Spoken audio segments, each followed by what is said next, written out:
D. Mace, Vingan, and Donick, 102.5, 106.3 The Game.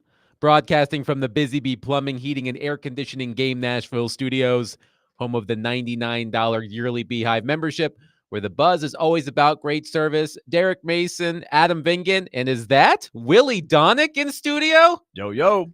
He's I back. thought you weren't real. I There thought he you really is you're real. in the flesh. Oh, Willie. Welcome back, Willie. Willie. Still adjusting back from the Pacific time zone. The Predators in the last week and a half have played in all 4 time zones. That's a lot of travel. Indeed. Eastern, we've been to Washington, D.C., a back-to-back to South Florida. Mhm. That's not your normal back-to-back. No. That's brutal, for especially the Eastern Conference. Come on. So we've been to the southern tip of Florida, Mhm.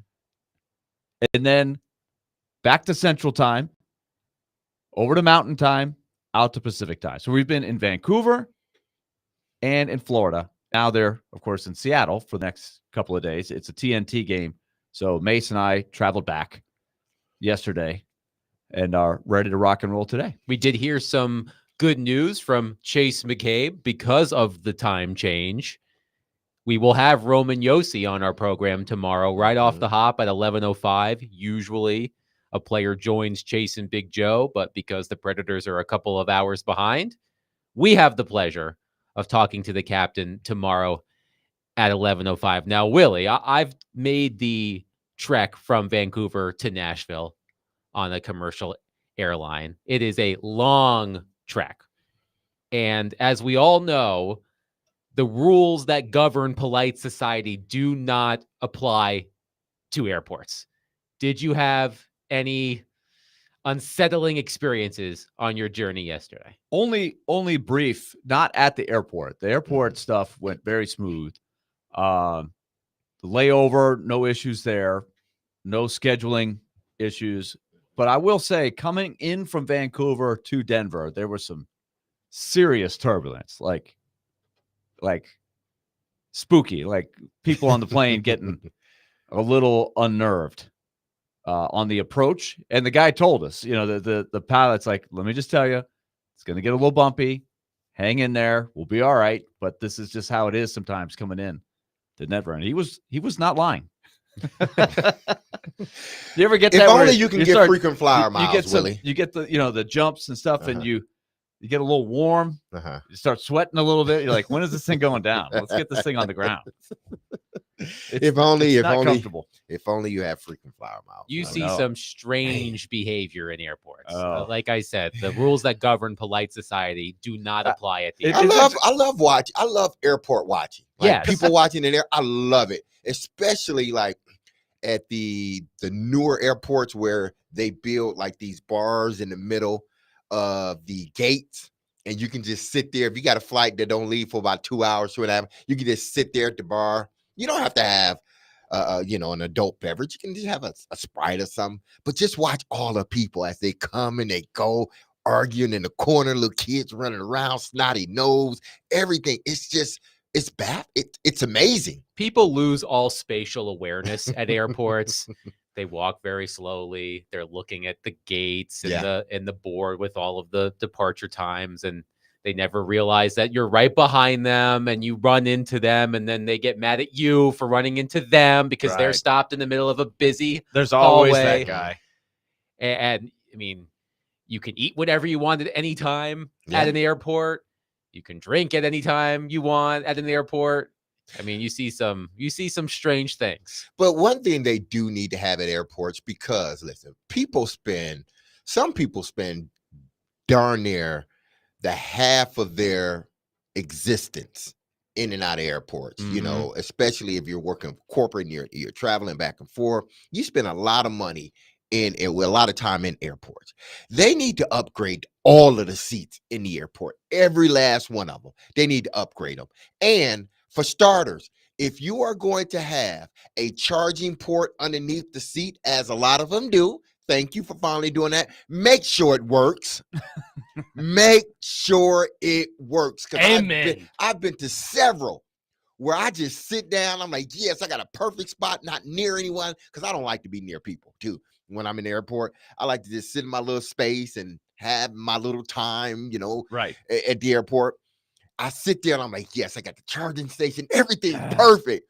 I go to plug it in and it doesn't work. Oh no. I'm like, no wonder ain't nobody sitting over here, because it doesn't work. So, one, plush seats. You're making enough money. You can put some better seats, and make sure every port is working in the airport. Okay, if you're gonna have it, make sure it's working. You know what people like to do at the Nashville airport? I've noticed every few gates they have those recliners that are the massage chairs, Yes. but nobody ever actually uses the massage Yeah, you're right. Feature. I don't like feature. sitting in those They seats. just sit in them. I don't like sitting in those because I feel bad if I'm not paying. Yeah. So I never sit in them. That unless makes there's one like of you, no because I think seats a at lot all, of people and like I to just sit need in to them sit for a without minute. paying Yeah. for All it. right. Here is something that happened yesterday. It was not that much of a layover, but we had a layover in Denver. Mhm.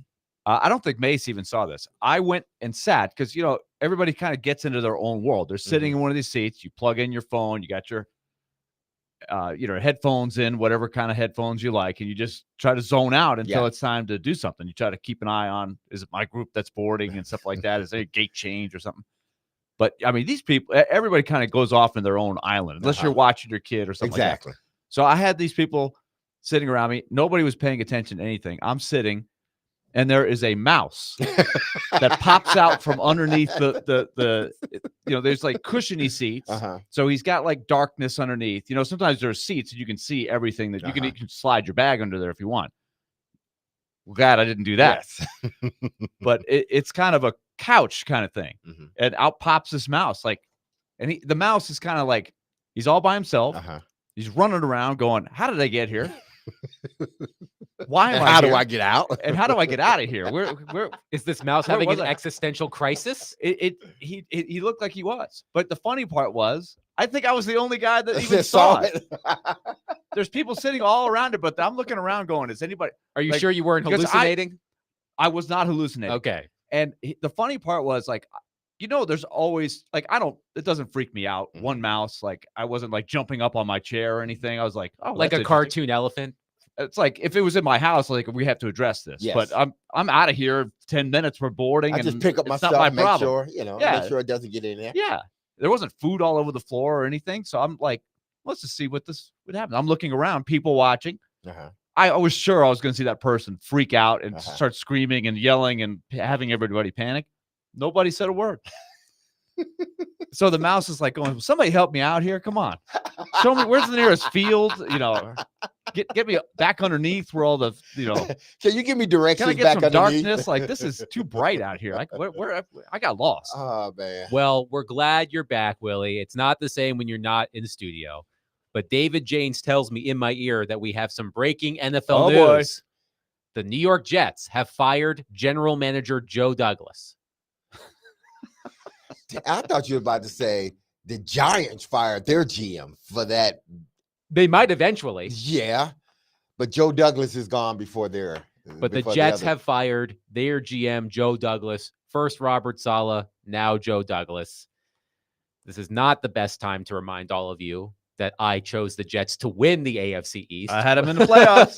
Well, shouldn't the owner fire himself? If only that were possible. He should fire himself because he is the one that signed off on basically giving the franchise to Aaron Rodgers. That's basically what he did. And were there people around here who wanted the Titans to do the same Absolutely. with Aaron Rodgers? I remember know someone anybody? talking about it. So I'm Yes. not 100% Do we know sure. anybody? Yeah, we all know somebody. We may know the same person. They might be coming up here in like a couple hours.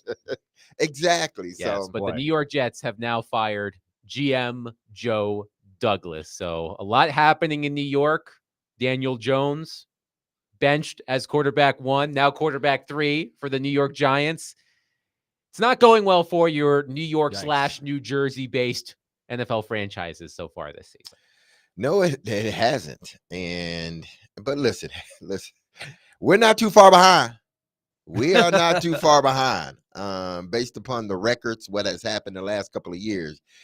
Yeah, the Titans aren't too far behind from something like this potentially happening here in Nashville. So, don't laugh at the Jets and the Giants, what they're going through, because this situation here isn't any better. I'm curious, and I have not looked at those particular two teams' cap situations, but to me, that's always a big part of the process of getting back where you want to go. Mhm. Is how hamstrung are you? We talked about the Saints, who have actually rallied under their interim coach. They played quite well, but they still have a mountain of salary cap stuff in front of them. Mhm. And I would imagine the Jets with the Rodgers contract, I don't know how you get out of that. Is he going to play next year? Like, what do you do? Like, you wonder what the new GM comes in and tries to do, because you have who you have, right? Yeah. Like, you inherit the problems of the previous GM. And that's where I think the Titans still have some decent flexibility Mhm. with what to do with their roster. The problem is when you just haven't drafted and developed Mhm. enough good players, the options are limited and how you get better. And I sent you guys that article. Well, it wasn't an article, it's just a snapshot of teams dating back to 2014 to the present, but not counting the 2024 season, and the percentages of teams draft picks that made it to a Pro Bowl. And you start to look and obviously, you start with the winning teams, and you start to see how many, Baltimore has, the Kansas City has, Buffalo, San Fran, teams that have been winning consistently during this time period. So this this thing that you sent us on Instagram, Uh-huh. I believe the name of the account is Pickenham. I'm hoping I there's no punctuation in this, so I'm hoping Yes. it's called Pickenham, and I don't know what the source of this is. Perhaps this account did the math themselves, but it says each team's percentage of draft picks that became Pro Bowlers since 2014, Mhm. excluding 2024. And according to this, the Lions are number one at 19.8%. Yes. For context, the Titans are 16th at 8.2%. I don't know if this includes, I assume this includes players that were drafted by the Titans that might have become Pro Bowlers with other teams. No, it's just guys that they drafted that then became Pro Bowlers for them. Okay. Yeah. So the Titans are 16th on this list at 8.2%. But I'm looking at the top five. The Lions at 19.8%. That makes sense. Yes. Right? The Cowboys at 17.2%. That makes sense too, because they got good players. They do. And but they've had good seasons. it's but not it helping hasn't- them win this Yeah, season. it hasn't amounted this season. to Super Bowl. But Right. 2014, that's ancient history. Yeah. Like, Yes. that's your whole lineup is going to turn over. Exactly. So they probably, I'd be more curious to sort of split the difference, more Mhm. like 2018, 2019, just the last couple of years. because there's very few players still. How many players who were drafted in 2014 are still in the league? There's some, but Uh-huh. not that many, right? But players that have made a Pro Bowl. So it could have been one. It could have been throughout. They had a Pro Bowler just about every year. Yeah. From 14 to 2023, guys that we drafted. They could be repeaters. Sure. So Well, Derrick Henry, I'm sure, is on that list. it helps the you know, Titans. for the Titans. That ups your batting average there. Yeah. Taylor Lewan, Yes. Kevin Byard. Kevin Kevin Byard. Byard. Yeah. Jarrell Casey. Yeah. Uh, Jarrell Casey would be in there. Mm-hmm. Did we say Derrick Henry? Yeah, we said Derrick Henry. Okay. Did AJ go while he was here? I think I would No, I maybe don't. once or twice. It might have been one. AJ Also, Brown was a Pro Bowler in 2020. Okay, so also it's one- yeah. you have to say It's different the now. Pro Bowl. Yeah. There's a lot of people that make Remember, the Pro Bowl. The line of demarcation is the Pro Bowl versus the Pro Bowl games. If you've made the Pro Well- Bowl games, Is But- that the same as the Pro Bowl? no, it's not. And I don't know.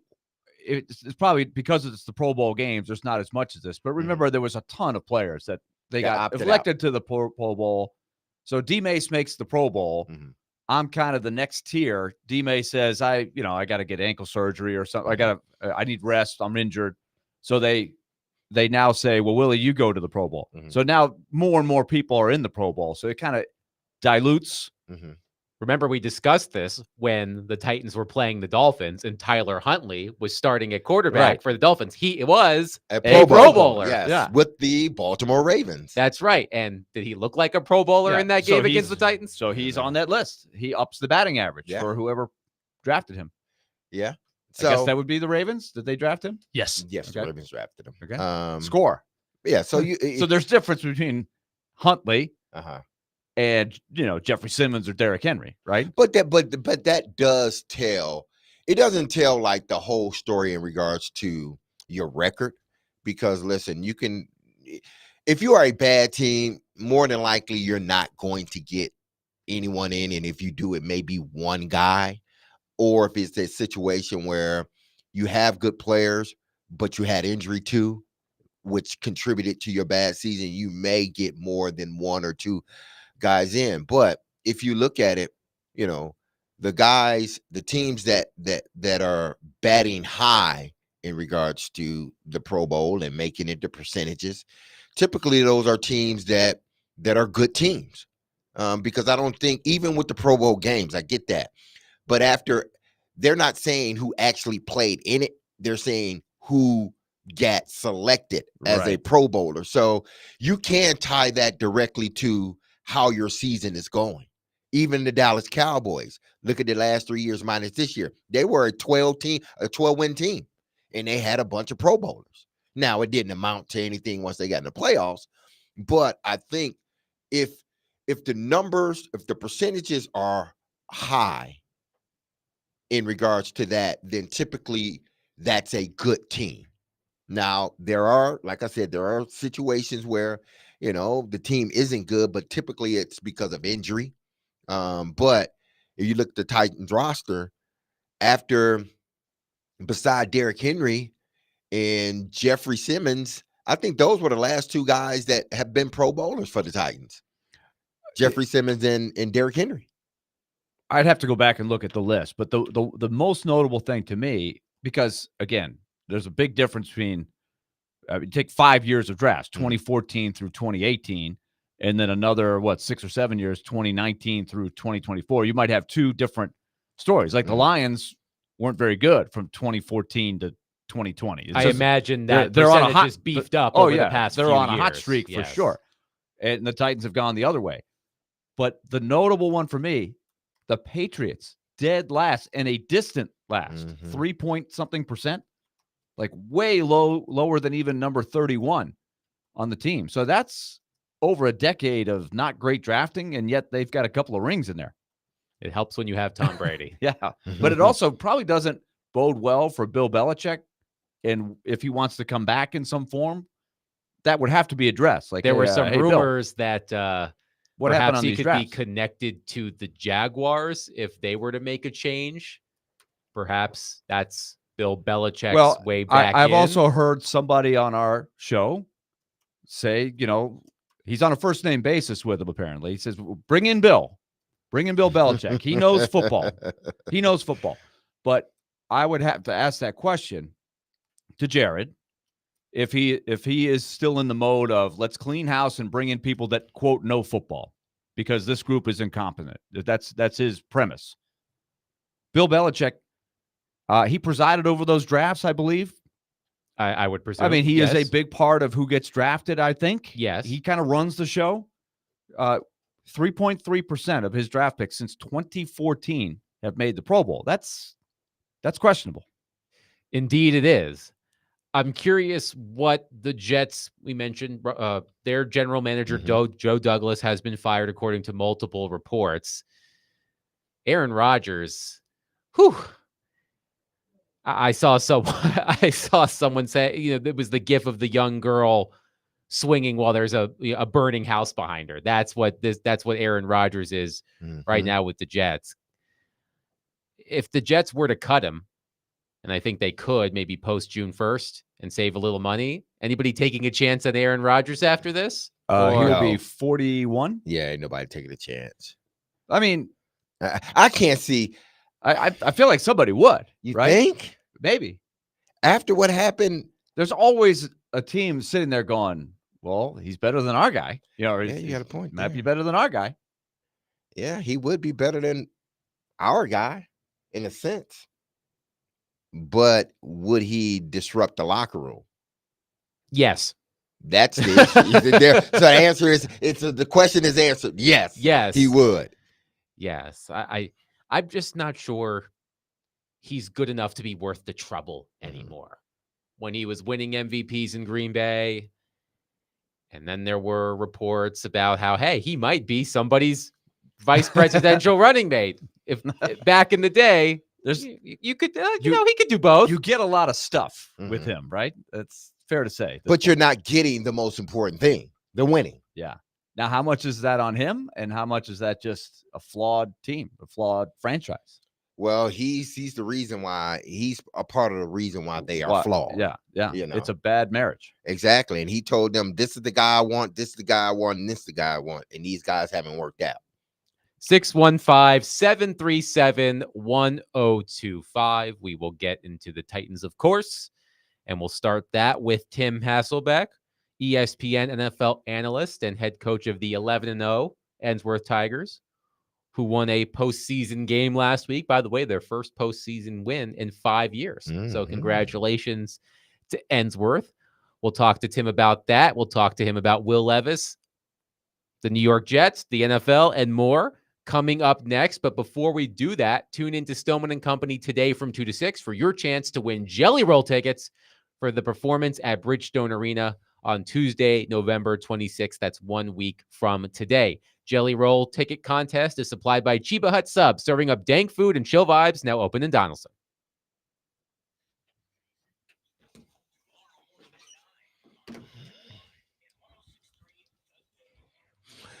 It's never too early to start thinking about the big game, people.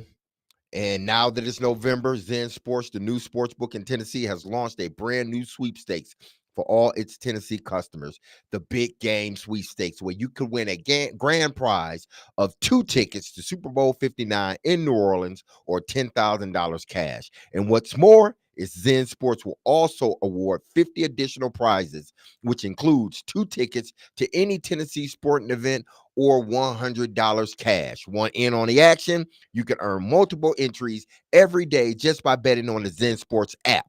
For every bet you place, you will earn 1 entry, and for every dollar you bet, earn an additional entry like parlays. Earn double the entries on every parlay place. So what are you waiting for? When you sign up for Zen Sports, you'll automatically earn up to $100. No danger first wager. If your first bet loses, you'll be reimbursed for the amount of your bet up to $100. Start betting with Zen Sports and download their app today. That's Zen Sports, where betting just get better. And remember, gambling problems, call 1-800-889-9789. Terms and conditions apply. Must be 21 years or older to bet here in Tennessee.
D. Mace, Vengen, and Donick, 1025, 1063 The Game. Willie Donick, Derek Mason, and Adam Vengen here with you, joined on our phone line, driven by WilsonCountyHyundai.com, by ESPN NFL analyst and head coach of the Ensworth Tigers, Tim Hasselbeck. First off, Tim, congratulations on your team's win last week.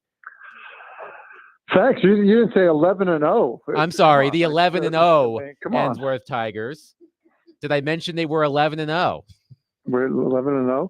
And if Good shutout playoff win. You know, D. Mace was there, saved him 3 parking spots. I was gonna. We wanted an update on the cones. Was it a 2-cone situation or a 3-cone situation? 5 cones. You know, 5 cones. cones. You know, I gotta, Did you bring your RV in I there? had to, park my car like,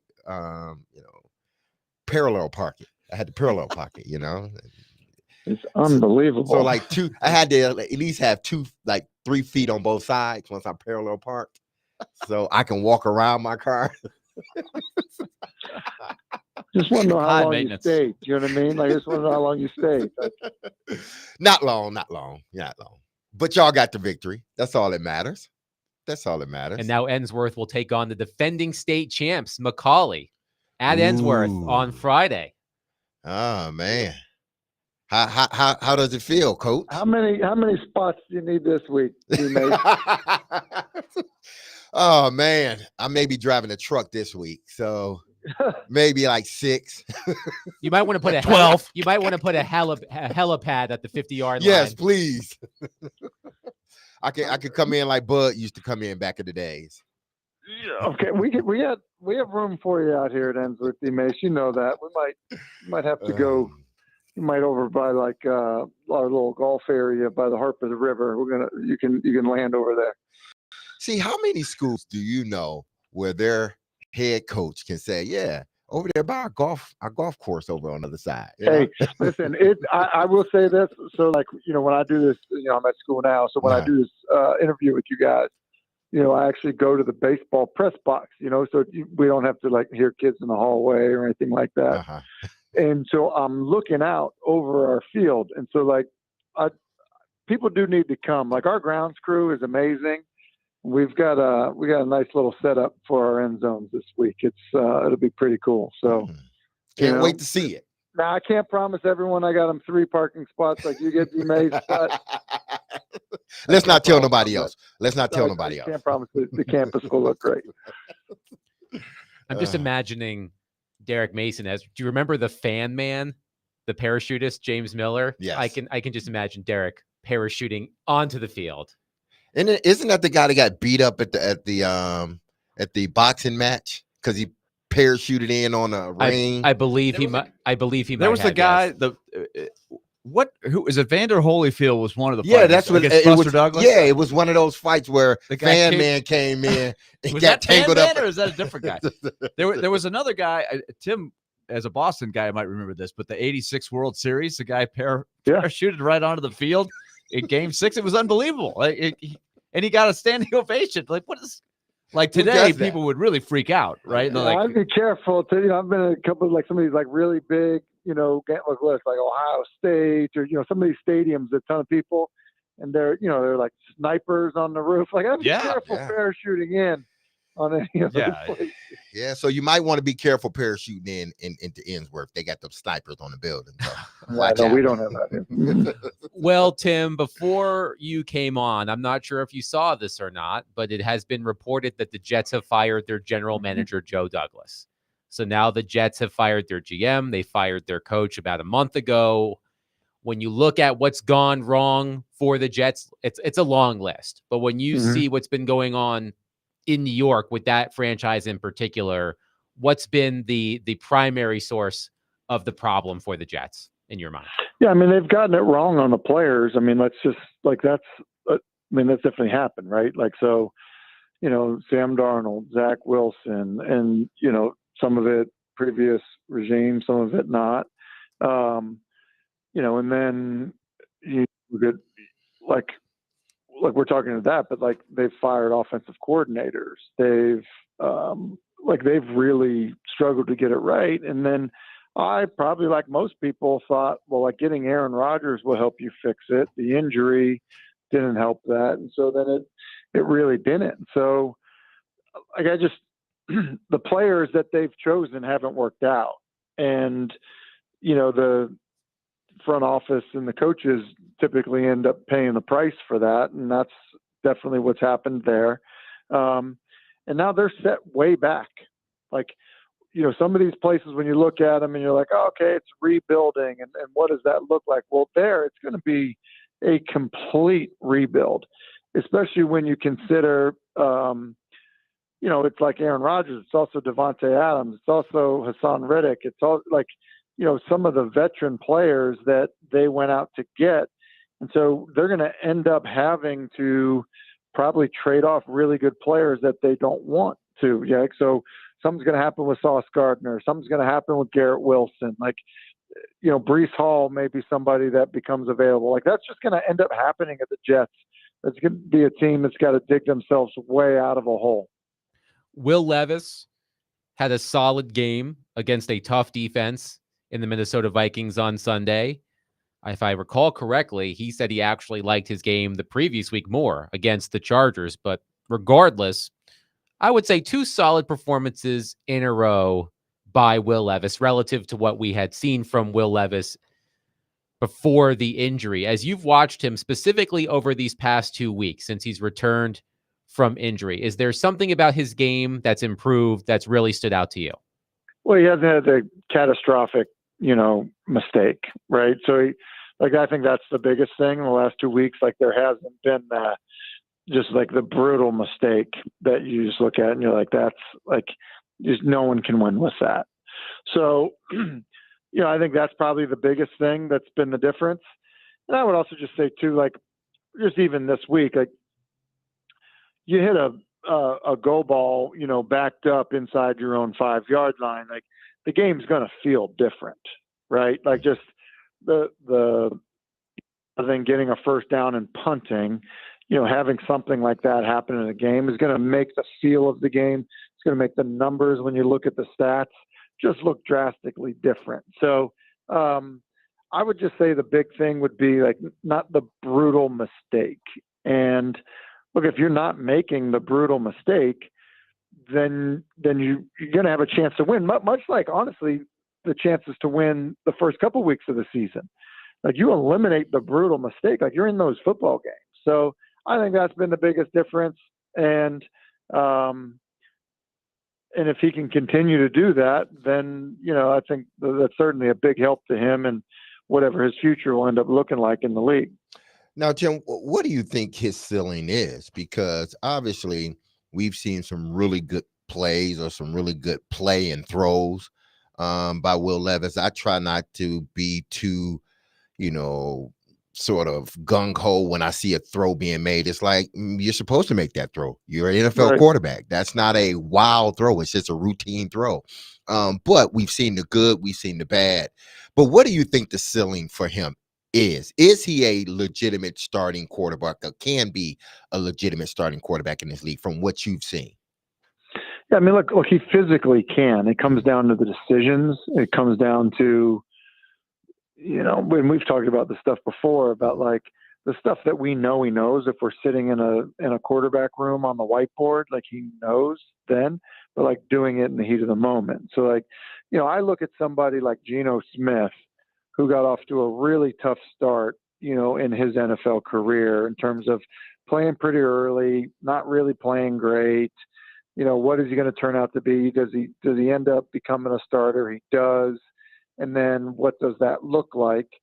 Like, can Will Levis end up being Geno Smith? Yeah, he can. He definitely can. But, Geno Smith had to make a few stops before he ever found himself in an opportunity to become a starter, and he had to have some good fortune in terms of getting the opportunity. So, like, I think I've seen it enough to know that, like, Will Levis isn't going to go into training camp next year as the presumed starter. Like, it's just not going to happen. And so when that happens, your path to playing, your path to becoming a starter again would have to look like Geno Smith's. Mm-hmm. We're talking with Tim Hasselbeck, ESPN NFL analyst and head coach of the undefeated Innsworth Tigers. 11-0. 11-0. Who will be hosting McCauley this upcoming Friday for this what's still what is it, the semis? The semifinal. Yeah, I mean, semifinals. what is it? I mean, Yeah, we're giving it a hey, man. semifinal game. Lock in, D-Mace. My Okay, let's fault, go. I'm sorry. I mean, three cones. Three yeah. cones, He's and you don't thinking know it's about the semifinals? He's thinking about how many cones he needs. Exactly. How many close do they need in Chinese? We had a huge discussion, and I know we will have it again today because now that Willie's in studio, but about the whole illegal formation. Listen, it was a point of emphasis early on in the season, in the preseason. We Right. saw it the first game of the season. I think Baltimore got called for like 3 or 4 of them. And John Harbaugh was going erratic on the sideline. But since then, I don't think we saw it as much. Now, there's been calls here and there, but it just seemed like every crew isn't on the same board in regards to how to call it. Because if you look at the Titans game, yes, you can say, okay, was he on the line of scrimmage? Was he not? Okay. But then you watch the Kansas City game or you watch another game and you see their tackles damn near in the backfield, but they're not being called. What do you think the league needs to do? Should this be one of those things where, you know what, give them a warning. Let's go easy on it. Let's not make this sort of a mandate where we are watching each and every play, whether the tackle is on the line of scrimmage or not, because a lot of it is based on the guard, because he's basically lining up on the guard. And if the guard's a little bit off. Here's the way I would look at this, okay? Here, I think what everybody wants is consistency. And I think that's kind of how you started it. It's like, well, it was a big deal early and then not late. This game it's called. This game it's not called. That, I think, makes it impossible for everybody. Like, I think you say, like, all right, what's the rule? All right, here's the deal. The rule is, like, if you're going to be on the line of scrimmage, your helmet needs to break, the belt line of the guy inside you. So the guard can be set, but like his helmet's got to be in front of the center's waist, and the right tackle, his helmet's got to be inside the guard's waist. And if you do that, then you're good. Like you're going to be fine. Like there's going to be, a little bit of V to your formation. That's understandable. That's been going on in the league forever. And, but like, there's a clear, easy way to figure out, like, hey, are you on the ball? Are you off the ball? Like, you on the line of scrimmage, you in the backfield. And so, look, and like, do I think that, a tackle should get a warning in the National Football League? Like, I actually don't. But if you wanted to say that, look, like, guys, here's how we're going to do it. We know what everybody is trying to do. And so we will give you one warning. We'll say, hey, 78, like, like you got to move up a little bit. Like you give them one warning and then you call it, right? Like to me, like that's so simple. It's easy. It's a pre-snap thing that I think that like, I don't think that's difficult to officiate. And here's what I would say, like the rule's clear. So like that should be consistent across the board, right? Like there shouldn't be, it's not a judgment call. It's like, hey, is his helmet, passing like, the waist of the guy inside him? It is, we're good. It's not, we're not. Tim, let's ask about the other controversial one, because these are, it's one thing to complain about the officiating, but these are plays that nullify Change the outcome of touchdowns or games. get a touchdown. I mean, these are big, big plays that could swing a game that otherwise, just with the final score, you're evaluating a young quarterback, and they really weren't in position to try to win the game late. They got too far behind, and, you're looking at stuff. It could have been very different had these calls gone the other way. These are huge swings. So the collision in the end zone, the guy in the corner throws the flag before the guy even hits the ground. Here comes the flag. And then there's a second flag. So 2 guys threw it right away. It's like a reaction. So I'm wondering about the process. Gene Steratore actually says on the broadcast, hey, the league could go in and buzz them and say, hey, we've looked at this. I think we can pick the flag up here. But it seems to be different in college where you call the targeting, and then there's a long process, probably too long, where you go in there and look, and the guy comes back and makes the call one way or the other. And I think it's gotten to a point in college where they're not embarrassed to say, hey, there's no targeting. They kind of don't want to call it targeting. So why not this one? Yeah, well, because the issue in the college thing is, they're just saying like, is the guy ejected from the game or not? Like the penalty is still going to stand, even if it's not targeting. Like the flag is still going to be a 15-yard penalty, and then you're going to decide if the guy gets kicked out of the game or not. You know what I mean? Like, Right. So like you're still getting the call wrong in college. If you were like, if that play were to happen in college and they'd say, oh shoot, we got it wrong, it's not targeting, it's still a first down and impacting the outcome of the game. So like, I think the college rule kind of stinks too, because you're ultimately not getting it right. You know, and I think that the league, whether they would admit it or not, is they're going to say like, hey, you see a big hit, like throw the flag, like let's make sure we get it right, which I think is a little bit what you're alluding to in that like it came out so early and it was like, yeah, but like, no, it wasn't. I mean, it's not into the defenseless receiver's head or neck area. It's definitely not leading with the crown. And it's definitely, you know, like a shoulder to the chest of the defenseless receiver. Like that's, I mean, there were no elements of it that, you know, were, you know, that should have dictated a flag. So I do think that, you know, just like you have expedited replay, to the league to jump in and go, hey, listen, that's a really hard call. We want you to do it this way, but we've looked at it in slow motion. Pick up the flag. Here's where I think the league has done a horrible job and they would never admit it. Okay. If that's Sunday night football, like maybe they get involved on a 1:00 game, you know, AFC, NFC, whatever, you know, team Right. they have. 8 games going on at game. once. Yes, yeah, exactly right. 8 games going on at once. Yeah, I think somebody is, you know, got their face full of chips and salsa and is not on it. I think that's 100% true. And I'll go to now. I think every year, all leagues, and I don't know what the NFL has as the process now, but there's more calculated ways of having, if you're going to have this, that make sure you're watching each game. You've got somebody assigned specifically to that game. So I agree with you. I would make like there's no way it doesn't have to be. It doesn't have to be like the top official that you have doing it on the big games. Listen, just like they do broadcast crews. Look, whoever you have doing the, you know, the number 6 1:00 game, like you still got to be on it. You still have to officiate the game and have the resources, you know, associated. Because look, the other aspect of it is too, like, and I think and a lot of people know this, the same thing on like replays. Like you don't have the same number of cameras at every game, which is a little bit absurd because the games are just as important, like every game is. So, and the same thing happens in college football. But like, yeah, you need to have pylon cams, and you need to have like your number of cameras at every game for replay to make sure you get it right. Should all be the same. It's not. That call is impossible to make in real time. It should be much more part of the process. If it's questionable, let's go look at it. There should be as part of the routine, not just it's a big collision, throw the flag, end of story. That's kind of what I saw there. Yeah. No, and I think you should have the ability to get it right, make it right in slow motion, like they do on, you know, other plays.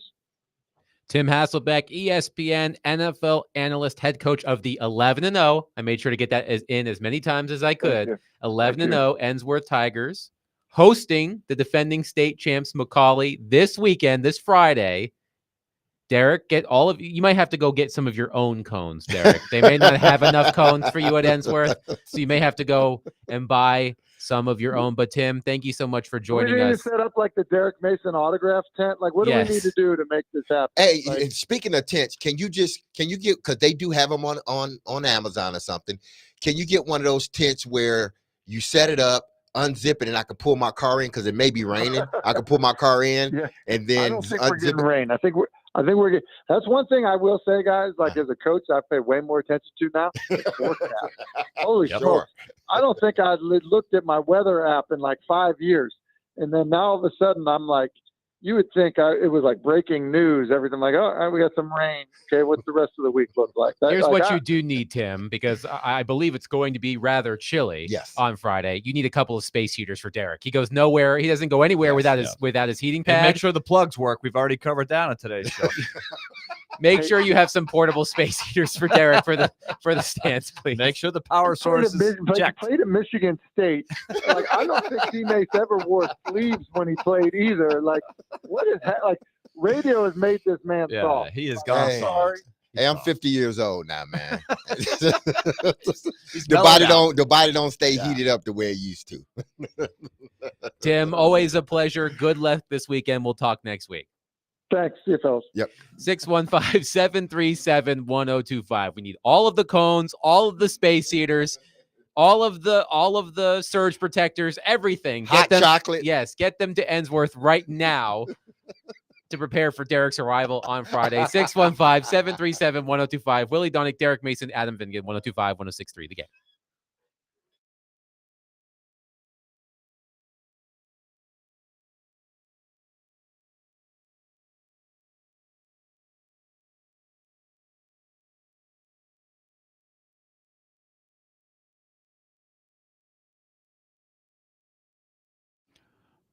Okay, let's talk Loan Pronto. If you're like a lot of people out there, you may have some credit card debt that you are looking to address and get in a better position for next year. 2025, you're trying to get your plans in order. They've got something that you really want to pay attention to. It's called the Rapid Equity Loan. They use AI-driven tech to get you approved for cash out in as little as 1 day. We're talking about Loan Pronto, and they're always efforting new ways to get you this money faster so you can use it. If you've got a big credit card bill or you got a car loan that you want to pay off, one client of theirs at Loan Pronto got $100,000 approved in under 24 hours, wiped out the debt, launched a home improvement project, saving over $1,000 a month in the process. So you can get instant approvals, low fixed rates, fast transfers. Call Loan Pronto now. See how much you qualify for. 615-499-5780 or loanpronto.com. 615-499-5780 or loanpronto.com. Equal housing lender, NMLS 1661781 on approved credit, NMLSconsumeraccess.org.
D Mace, Vingan, and Donick, 1025, 1063. The game. Willie Donick, Derek Mason, Adam Vingan here with you. We're going to be asking for your participation in our next segment at 615-737-1025. I saw this really funny exercise that Nick Suss of the Tennessean put out on Twitter yesterday. He called it the Will Levis Progressometer, 1 through 10, and each number had a corresponding description, which I found to be quite humorous. So this is what I'm asking Derek and Willie to do, as well as all of you at 615-737-1025. And we'll get to this on the other side. Where are you on Will Levis from 1 to 10? 1 being you're done, you're out, there's no hope. To 10 being this guy is on the trajectory of a superstar quarterback. I want you to think of that 1 through 10. And we're also going to discuss where that number can get to by the end of the season. So 615-737-1025. We will do that next. Willie Donick, Derek Mason, Adam Vingan, 1025, 1063. The game.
D. Mays, Fingan, and Donick, 102.5, 106.3 The Game.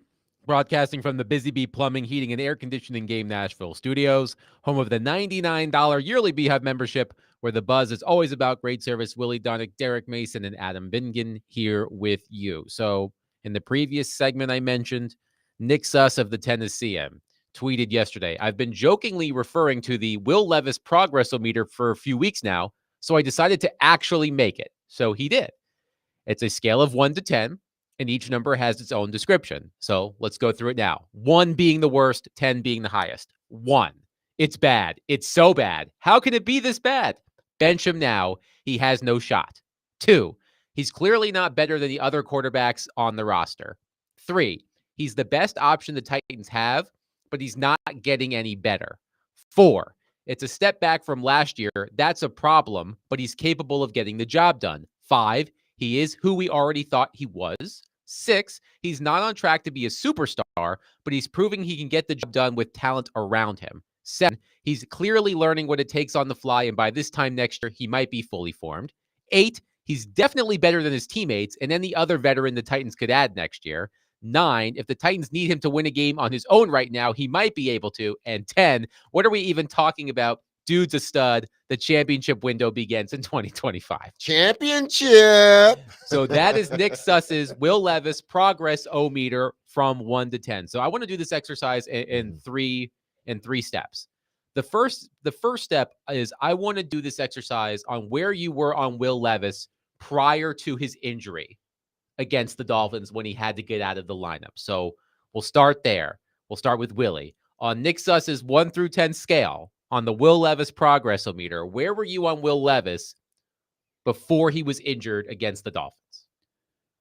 This is where I think I try not to be fickle and put too much stock in one game. But there's no doubt that there was a low point in that Dolphins game. But I've always felt like he's been better than that. Like he just played awful up until that point. He had shown more flashes the previous year. And so I would say I was probably at a 3 at that point, and I'm probably up to a 4, 4.5 right now. And the beauty of playing for a team that's out of it, and I would apply this to Nicholas Petit-Frere as well, as bad as he's been. They don't have anybody else. There's nothing else that they can do. You can't make a trade. You can't go to the minors and bring up 5 prospects. You are stuck with who you got. So he's going to get a chance to play and prove that he can up his grade point average. Yeah. I remember the guy in the Delta House at Animal House. I'm sure the next midterms will really improve our average. And Dean Wormer's like, oh, no, you are on double secret probation, man. I don't think so. But he's going to get a chance to play. So I think we've almost put too much stock in these last 2 games. Mm-hmm. They've been okay. But they scored 17 points, 7 of which came at garbage time, being fair. And I know they had some really bad calls. At the end of the day, they had 13 points. That's not – and the quarterback rating's not that great. The passer rating's not even that great last week, even though he flashes good stuff. So I'm not going to say, oh, he's coming around. It's a step forward. I got to see more. But the good news for him is he's going to get a chance to take some more exams to improve his grade point average. So I'm at a 4. Yeah, there was a reason why I asked him that question of where the ceiling was with Will Levis, because we've seen some good plays and we've seen some really, really bad plays or play. Let's say that. So I was just trying to figure out what does his ceiling look like from a former quarterback. Because to me, he would be, up until that point before the injury or whatever you want to call it, benching disguised as an injury, whatever you want to call it. At that point, I was more so of he's the best option, but he's not getting any better. So you were at a 3. Yeah, because I was looking at last season and then I started to look at this season and I'm like, man, he's regressing as a quarterback. It's one of those deals almost like the more you see him, the worse he gets. like a movie. The more you see of the movie, the worse it gets. It's like, maybe I should have turned the movie off halfway through, and then I would have had good thoughts about it. But I decided to watch it all the way through, and it ended up being a bummer of a movie. That's where Will Levis was sort of trending. Like, listen, if you would have stopped it at last season, then it would have been great. But you let the movie play out, and the movie's starting to look really bad now. That's where I was prior to him being injured and missing, 2 or 3 games. Since then, he's come back. I'm with Willie. I'm more like a 4, 5, possibly. 5 is kind of hard to sort of reconcile. 5 is he is who we already thought he was. Exactly, because on one end, it could be, well, I thought he was a good quarterback, so that's what he is, a good quarterback. Right. On the other end, it could be, I thought he was a bad quarterback. Well, that's what he is, a bad quarterback. But I have seen some good play the last 2 games. It hadn't been great. It hadn't equal to a win, but it hasn't looked like it has in prior weeks. So that's why I'm kind of torn between the number 5, because I can't necessarily say who he is, who I thought he was, because I thought at the beginning of the season, before he even played, he was a pretty good quarterback. He didn't need to learn some more. But then as he started to play, I'm like, man, he's taking a step back. So who is he? Nobody knows who the real Will Levis is. Nobody knows. And I think, too, it's important to note that I think the tests, the exams, will get a little easier down the stretch with who they're playing. Now, it'll be tougher in that if they keep losing players to injury and the team around him starts crumbling and they don't have any depth to start with, that makes his job tougher. But they have faced some very tough defenses the last couple of weeks. Really, really good challenges. Well, he's only been a part of one of them. Well, I think the Chargers are pretty good. Like, no, what I'm saying is he was only, 2 of them, but I was thinking more so of the Detroit and the Buffalo game. Right. Rudolph had to take the heat on those 2 games. Exactly. So I think there is a chance to improve. And I think the question is going to be, can he get enough good grades in the meter for the coaching staff to say, let's roll him out there again next year, because we have so many other things that we've got to address, and to where he's not the guy that we have to get rid of. We'll take anybody except for him. If he can just get past that, he's so cheap next year. They might be better off using the assets that they have to address other needs. Maybe that's what he has to hope for. If he wants to keep the job, so to be. If the Titans choose, if Will Levis finish out the season, and let's just say he plays okay, he doesn't play like he did the first couple of games, and you're asking your ticket payers, your fans, to be at the next year's game, because we're gonna trot Will Levis back out there once again, because he did make some progress. You better go get a better backup quarterback. That's what you need to go do. Listen, Mason Rudolph is who he is, but you need to go get somebody better than Mason Rudolph, because if you run into a situation where you get into the season 3, 4, 5 games and it looks like, damn, he's not the guy, you better be able to turn to your backup and he can win you football games. So you better go out and get you a real number 2 quarterback. Not a guy that can play quasi number 2, but really a 3. You need to go get you a bona fide number 2, a guy that can come in and win you football games. That's an interesting question, because what would the budget be in your cap? That would be what you would have to discuss. I think you have to, because you have the luxury of Levis doesn't make any money, so you could spend a little more on the backup. So, right? And to me, that's going to be critical. You need to pay. I'm not saying overpay the guy like he's a starter, but you need to pay him enough money that entices him to come in. Backup. Exactly. Yeah. I am getting a good backup that's going to push the quarterback. And if he falls into these same things that he's fell into this season, we can go to our backup and still feel comfortable about our team winning.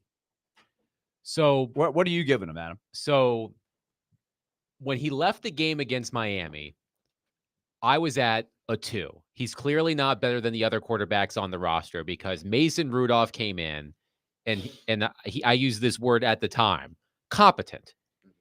which is a step up from what we had seen from Will Levis at that point. So when Will Levis left the game against the Dolphins and Mason Rudolph came in and helped the Titans win their first game of the season, I was at a 2 with Will Levis. He's clearly not better than the other quarterbacks on the roster. Then I saw what Mason Rudolph had to go up against in the games that he did start. Now, he played some tough competition, the Bills and the Lions.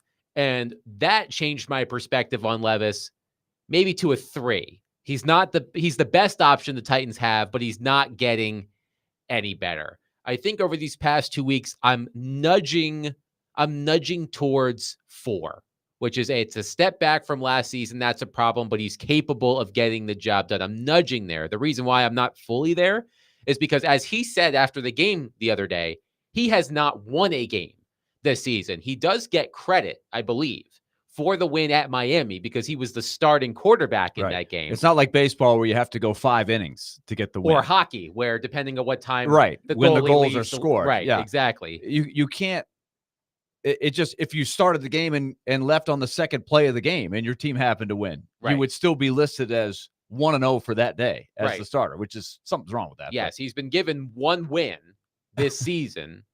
But he really didn't have anything. He didn't get the win. He wouldn't be the winning pitcher in a baseball game. He didn't go 5 innings. So he hasn't won a game this year, which is why I'm not quite at 4. He's capable. It's a step back from last year. That's a problem, but he's capable of getting the job done. I'm at like a 3.75.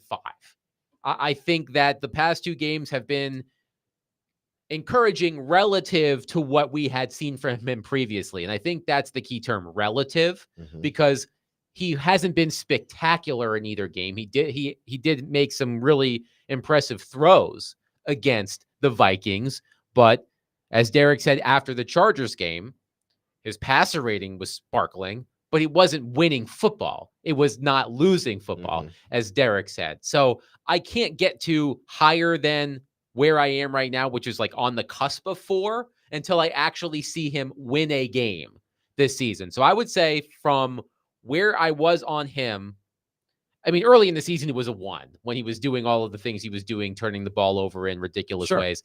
I would say that I got to a 2. I was probably at a 2 around the time of the Miami game. Rudolph's performances against tough competition gave me a more optimistic view of Levis, knowing that Rudolph wasn't clearly better than Levis. And I think the past few games have nudged me a little bit higher. So I would say I'm at like a 3.75. If you hadn't watched the Titans all year long, which a lot of people don't from the outside, right? Yeah. You would look at these stats and you say, okay, there's 36 qualified quarterbacks in QBR. He's 35th at 32.6. It would be easy to say, not going to make it. He's not the guy. But as we said, they don't have any other options. They have there's nothing better for them to do than to just play him. It's not even like they have a third guy that's young and say, well, maybe he'll be better.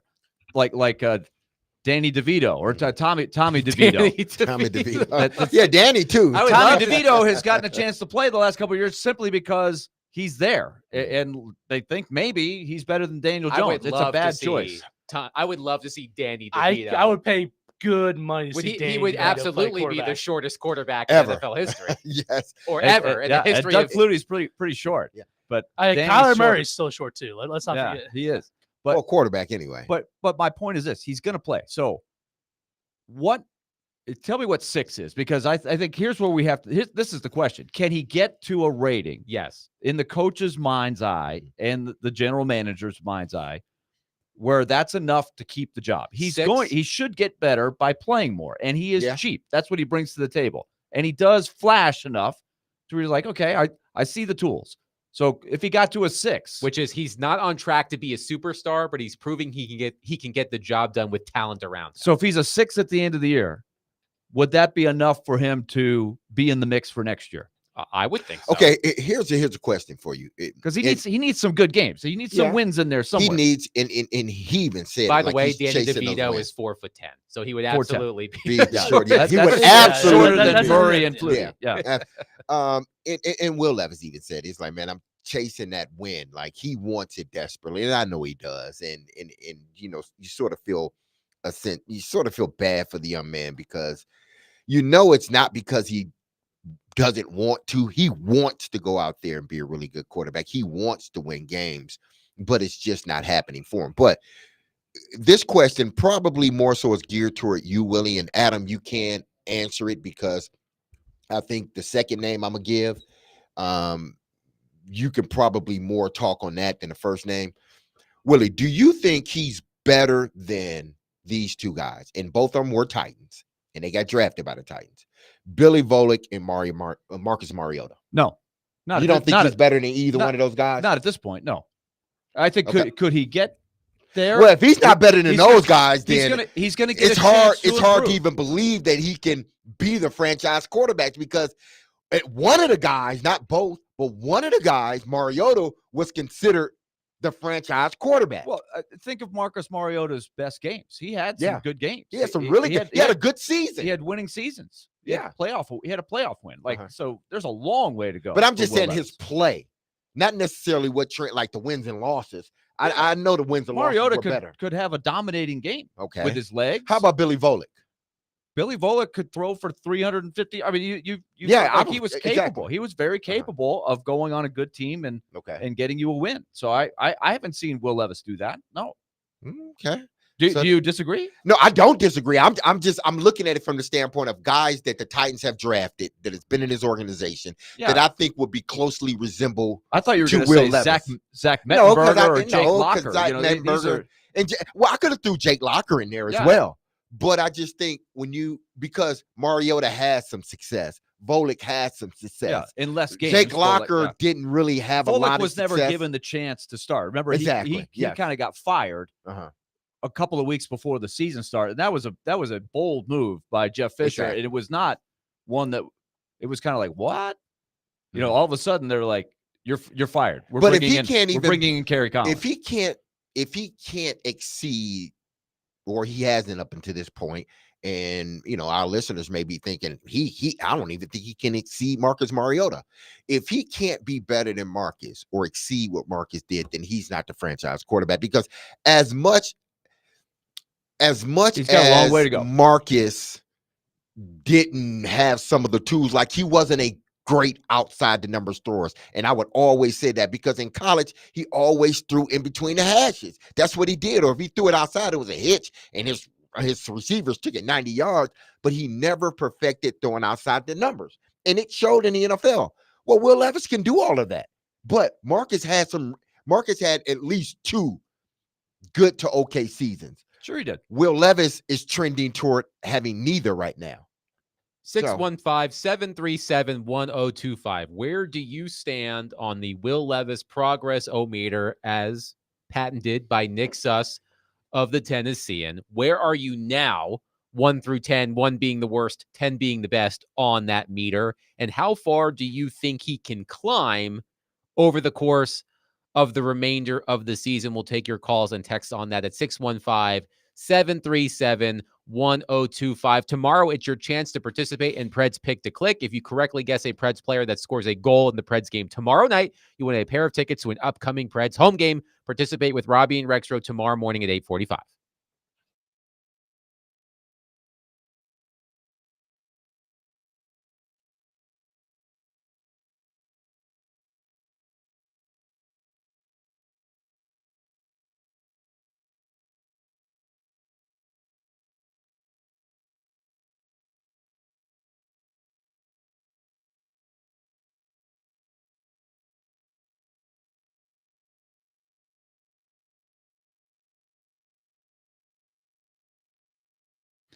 Okay, let's talk Lee Company. The Predators, a big win on Sunday night against the Vancouver Canucks. One more game on this Western Swing. It's in Seattle tomorrow night.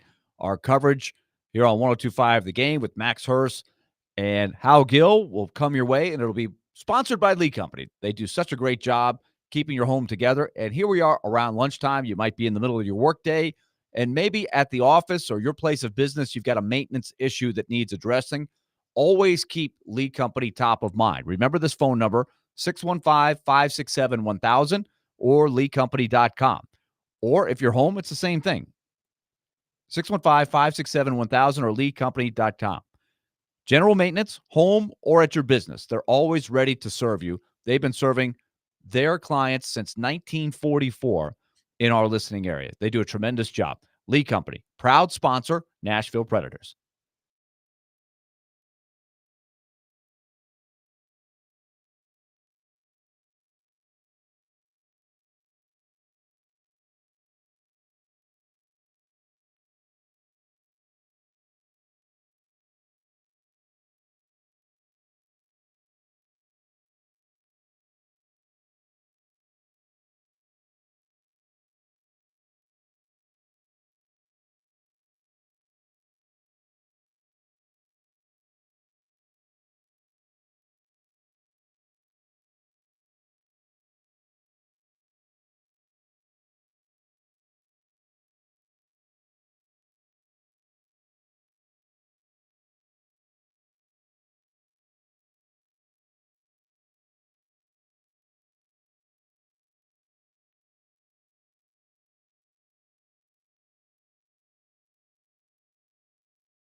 D-Mace, Vingan, and Donick, 102.5, 106.3 The Game. Willie Donick, Derek Mason, Adam Vingan here with you talking Will Levis and Nick Suss's Will Levis Progress-O-Meter from 1 to 10. Our question to you at 615-737-1025. Where are you now on this meter? Maybe where were you before Will Levis was injured and took a few weeks off? And where do you think he could get by the end of the season? Scott from Hendersonville is on our phone line, driven by WilsonCountyHyundai.com. Scott, thank you for calling. Please go ahead. I think, I'm probably at a 5, maybe even a 5.5, where, it was looking more like a 2.5 before he got, before he sat a little while. But where I am right now, the big picture, I want him back next year anyway, because A, this is a terrible quarterback draft class, and B, it doesn't really matter who you brought in. You could bring in Mahomes next year, and nobody's going to be successful. You need to rebuild the roster. You need to get a high draft pick trade it down for more draft picks. You need a guard, a tackle, a tight end, not even to mention all the stuff you need on defense. You got to build something in place. So whether either, Will grows into the spot, or you need something, a shell of an offense to bring your next guy in if Will is not the guy. Because right now it is just pathetic. I'm hoping they get a high draft pick, and I'm hoping, like they should have the last 3 or 4 years, trade down for more picks. They're so terrible at picking. They need more swings of the bat, to try and to hit on a few of these. But they've got to have another tackle. I hope they draft another left tackle and move Latham to right, and now you got bookends. But right now, it doesn't matter who you get for quarterback. The roster's so bad it just doesn't matter. Scott, thank you for your call. I'm a little bit in that camp, only because you don't have. It'd be one thing if you had to re-up with Levis and sign him to that next deal. You don't. That's the beauty of his contract. If you want to play this card, now you might decide there's somebody better out there, and you might make your move. But if you do go with what the caller just pointed out, then that is the luxury you have. He'll be cheap again next year, and you can use those assets. If you want to draft a right tackle with the first pick, you can do that. A dynamic receiver, you can do that. And this roster is desperate for help through the draft. I think the encouraging thing, I heard Brian Callahan start to use this theme. He's saying, hey, I kind of like how Bradley's developing. He's busting his butt. He's going through it. He looks like he could be a player. He likes what Sweat's doing. He likes what Latham's doing. There's some good signs of this draft. Nobody's, hitting a grand slam, but these guys, I think, could be players that are useful players on a winning team, and you need to stack 2 or 3 more drafts like that before you really have a chance to win. Well, the true assessment is going to be year 2. And nobody can see it through a crystal ball to see what that year will, sort of make out or work out to be for those individual players that you name. And he's right. Whether it's Sweat, Brownlee Jr., or Latham, those guys they're playing good football. They're getting better, it seems like, each and every week. But year 2 is the year that you sort of make that leap, that you need to make in this league. So, he has a few guys that you can sort of build with, not build on. The only guys you can build on is your quarterback. And right now, judging by what some callers have said and texters, I think they're all in the camp that, at least now, they're all in the camp that sort of we're in between that 3 and 5 sort of ranking right now. Chris is on our phone line, driven by WilsonCountyHyundai.com. Chris, thank you for calling. Please go ahead. Hey, guys. I kind of have to agree with the previous caller. I'm at probably a 4 or 5 with Will at this point, where I was maybe a 2 earlier in the season. And we all can see what's going on with the offensive line. And that's where I've seen some improvement, particularly in the last 2 games. The offensive line play has not been better. I mean, he was sacked 8 times against the Chargers, 5 against the Vikings. Yes, he's been sacked 12 times in the past 2 games. I would say this about him, though, and the offensive line. I think we know the offensive line is going to be what it is for the rest of this year. And you hope that they'll make some improvement. Thank you for calling, Chris. But Chris points out something about the sacks. I look at plays in Sunday's game where I see Sam Darnold under some heat, but manages to escape and make a play. I don't think that's a strength. I don't think Billy, I almost called him Billy Bullock. I don't think Will Levis is good at knowing where the heat is coming from. I think there are times where the right tackle, and it's a revolving door, whoever it is. When you say right tackle, it just gives me the shivers. But there are times where I'm trying to be fair to the right tackle and say the guy is actually, he's not whiffing. He's given him a chance, but Will Levis steps up into where the heat is. That happens a lot. Yeah. I would like to see him have a better sense of where is the space that I can step up. And it's hard because in his mind, he's probably saying, do I really trust that this pocket's going to hold up? No. Well, and he has reason to think that way. Yeah, he but has every reason. There's quarterbacks, you know how they are, right? Mahomes is one of the best. Steve McNair was one of the greatest ever. Just you slide a little bit. And they're guys that aren't even good runners that know how to survive in the pocket. They shuffle, they move. It's just a couple of steps, but they feel where is the pressure coming from. Do you agree with me on that? I don't think Levis is an effective shuffler in the pocket or an effective runner when you get down to it for a guy as athletic as he is. He has no pocket sense based upon, or his pocket awareness, his pocket spacing relative to where the tackles are and the rushers are. He's not good at that part. He's not good at knowing when it's time to, slide left or slide right out of harm's way. I think I think at this point, he's just so too much conscious of what's going on the right side that he almost hampers his own self. He feels it even before it should be felt. Yeah. Like he almost predicts it even before it happens. And sometimes it doesn't happen, but he has it in his mind already that I'm gonna get pressure to my right side. So he ends up doing something that he shouldn't do. He ends up falling into it when he shouldn't fall into it. I'll give you an example. Early in the game, they have a nice drive going. Mm-hmm. It's third. I want to say it's 3rd and 4 from about the 11-yard line. They can get a first down. Mm-hmm. Minnesota, I may be off on the details here, but the point is it's a big 3rd down, and Minnesota brings only 3 rushers. Mm-hmm. And Levis steps up in the pocket and walks right into where the pressure is in the interior. And if he could feel it a little more, I've seen Mahomes and Darnold did it early in the game. You spin outside. There's only 3 guys coming.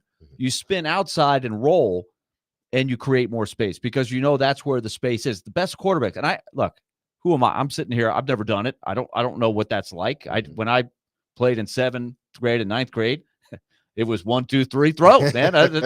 We only threw like 8 passes a game. So I don't know what this is like, but I see what other quarterbacks do.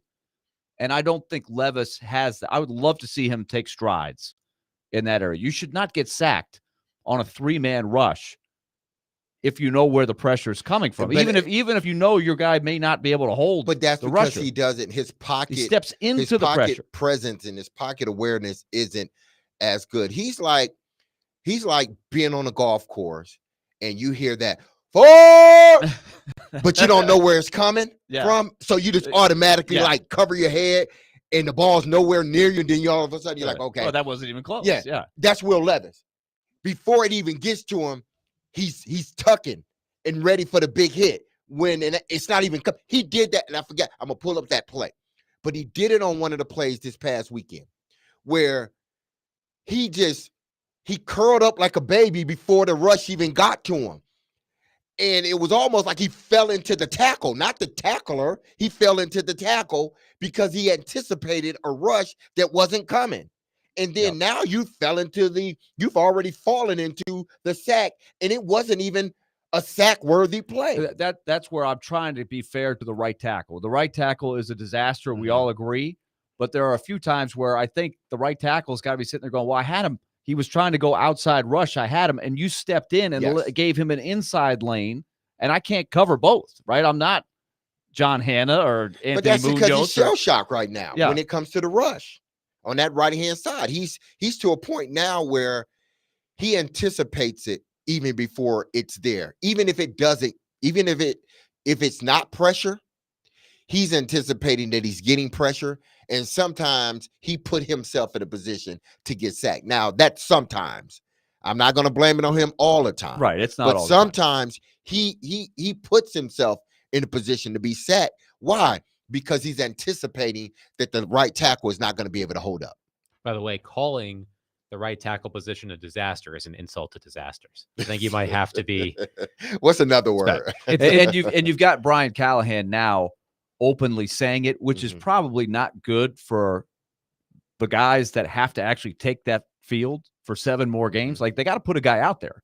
So you have just who don't you put have. Nicholas back out there. And Brian Callahan has chosen to play the card. Like, he could have kept being positive and saying, look, Nicholas is trying. Petit Fred, PT, whatever you want to call it. Hey, he's working. He's working. We hope he's getting better. But his confidence is shot right now. And it's either Nicholas Petit Frere or a guy off the street, which they tried both on Sunday. Neither was good. But I'm curious to see what you get out of those guys, because that's going to be the thing. How much can you get out of a major weakness that's obviously hampering their game plan every week? Derek, earlier you mentioned that the Titans need to sign a better backup quarterback next season to push Will Levis, or to at least, if that backup quarterback needs to get into the game, can provide, more than competent quarterback play. We had a texter ask, who are some of these backup quarterbacks that you speak of? And we were talking about how much you might have to pay that type of quarterback. Just for this purpose of this argument, Mason Rudolph, according to SpotTrack, his annual average value is under $3 million. It's $2.87 million. And here are some of the other quarterbacks who are coming available this offseason who could play backup quarterback, and here's what their teams paid them this season. Jacoby Brissett in New England is making $8 million a season. Marcus Mariota in Washington is making $6 million a season. Andy Dalton in Carolina is making $5 million per season. Carson Wentz is making $3.325 million in Kansas City. Mac Jones, roughly $4 million in Jacksonville. So Joe Flacco, $4.5 million in Indianapolis. So it seems like somewhere in that $4 to $6 million range is what you might have to pay a backup quarterback to get the caliber of backup quarterback that you want. Yeah, you're gonna have to. You get what you pay for. And they paid just under $3 million for Mason Rudolph, and that's what they're getting. That type of play from a backup quarterback. It's not great. It's not horrible. It's just competent football at times. And in this league, you need more than competent football, especially if you're in a position that the Tennessee Titans are in. I look at guys, on that list, like a Dalton, and even Mac Jones. I would really be interested to see if the Titans would offer him a contract in free agency for this reason. Now you're going to have to pay him some money. Obviously, you got to pay him, in between $5 and $8 million. But what Mac Jones does for this organization is he pushes your quarterback, who you want to be your franchise quarterback. He pushes him, but also he's young enough to say, okay, if he doesn't work out and he's showing that, this backup is showing that he can get the job done, he's young enough that you can let him go in there and play. And he may end up somehow, some way being your franchise quarterback. Because let's remember, Mac Jones hasn't always been bad. He was good his rookie year. And then for whatever reason, Belichick, who Jared wants to bring in some capacity, decided to start changing things on Mac Jones and not giving him a true bona fide offensive coordinator. And his play started to diminish from there. You get him a good offensive coordinator, an offense that some players around him, and let's see if he can duplicate what he did his rookie year in New England. Because I think Mac Jones is a good quarterback. He was just in a bad situation after his rookie season. 615-737-1025. We'll continue to take your thoughts on Will Levis and the Titans on our phone and text lines, driven by WilsonCountyHyundai.com. This week's Nashville's best deal is Bavarian Beer House, Nashville's only authentic German beer hall, a place full of fun, food, music, and most importantly, beer. Enjoy traditional German beer, brats, giant pretzels, and more in their expansive beer hall and garden. Head to thegamenashville.com/deals now to get a $50 gift card for only $25 to Bavarian Beer House while supplies last.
D. Mace, Vingen, and Donick, 102.5, 106.3 The Game. Willie Donick, Derek Mason, and Adam Vingen here with you talking Titans, talking Will Levis, talking Nick Suss's Will Levis progress-o-meter over at the Tennessean. Dylan texted in earlier and said, I would give him a 6. I'm optimistic about him and have seen his great plays as well as his mistakes. He seems to have corrected some mistakes, but due to the talent around him, I feel like it is also limiting him, and he is unable to perform at his best to show me whether he is a 7 or more, or possibly a 5 or less. So that's a big part of it. And that's the hard part for me in terms of evaluating the performance of Will Levis. I wish there was a formula, and there might be a formula out there, Willie. You are in tune to this stuff on the football side. There might be a formula out there that said, let's just say we gave the Titans a league average offensive line. Like, I don't know what that number is. I don't know how you formulate that, but let's just say we gave him a league average offensive line, maybe in terms of PFF grades or something like that, versus the revolving door at right tackle and all of the problems that the Titans offensive line has had. If you gave Will Levis a league average, a replacement level offensive line, how much better do you think he would be? I feel like that's a hard question to really answer. I think it is, because we haven't seen it. We have seen Will Levis in spurts play well, but we haven't seen him consistently do the things necessary to put the team in a winning position, regardless of how the offensive line is blocking or not. I think sometimes you got to look at the quarterback position from this standpoint. Like, beside what is happening in front of him, and listen, I understand that's a big deal, what's happening in front of him. How is he processing everything as a quarterback? Is he putting you in good positions or in bad positions? Is he reading the coverage right, or is he not reading the coverage right? Because that has nothing, that doesn't solely depend on whether your offensive line is good or not.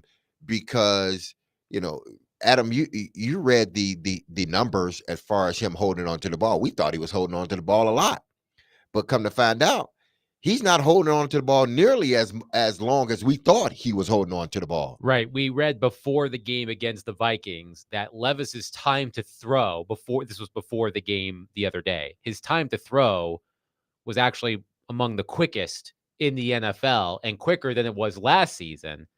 But the sack percentage is also near the top of the league, which I thought was, on its face, I thought were diametrically opposed. How can he be getting rid of the ball quicker and getting sacked more often?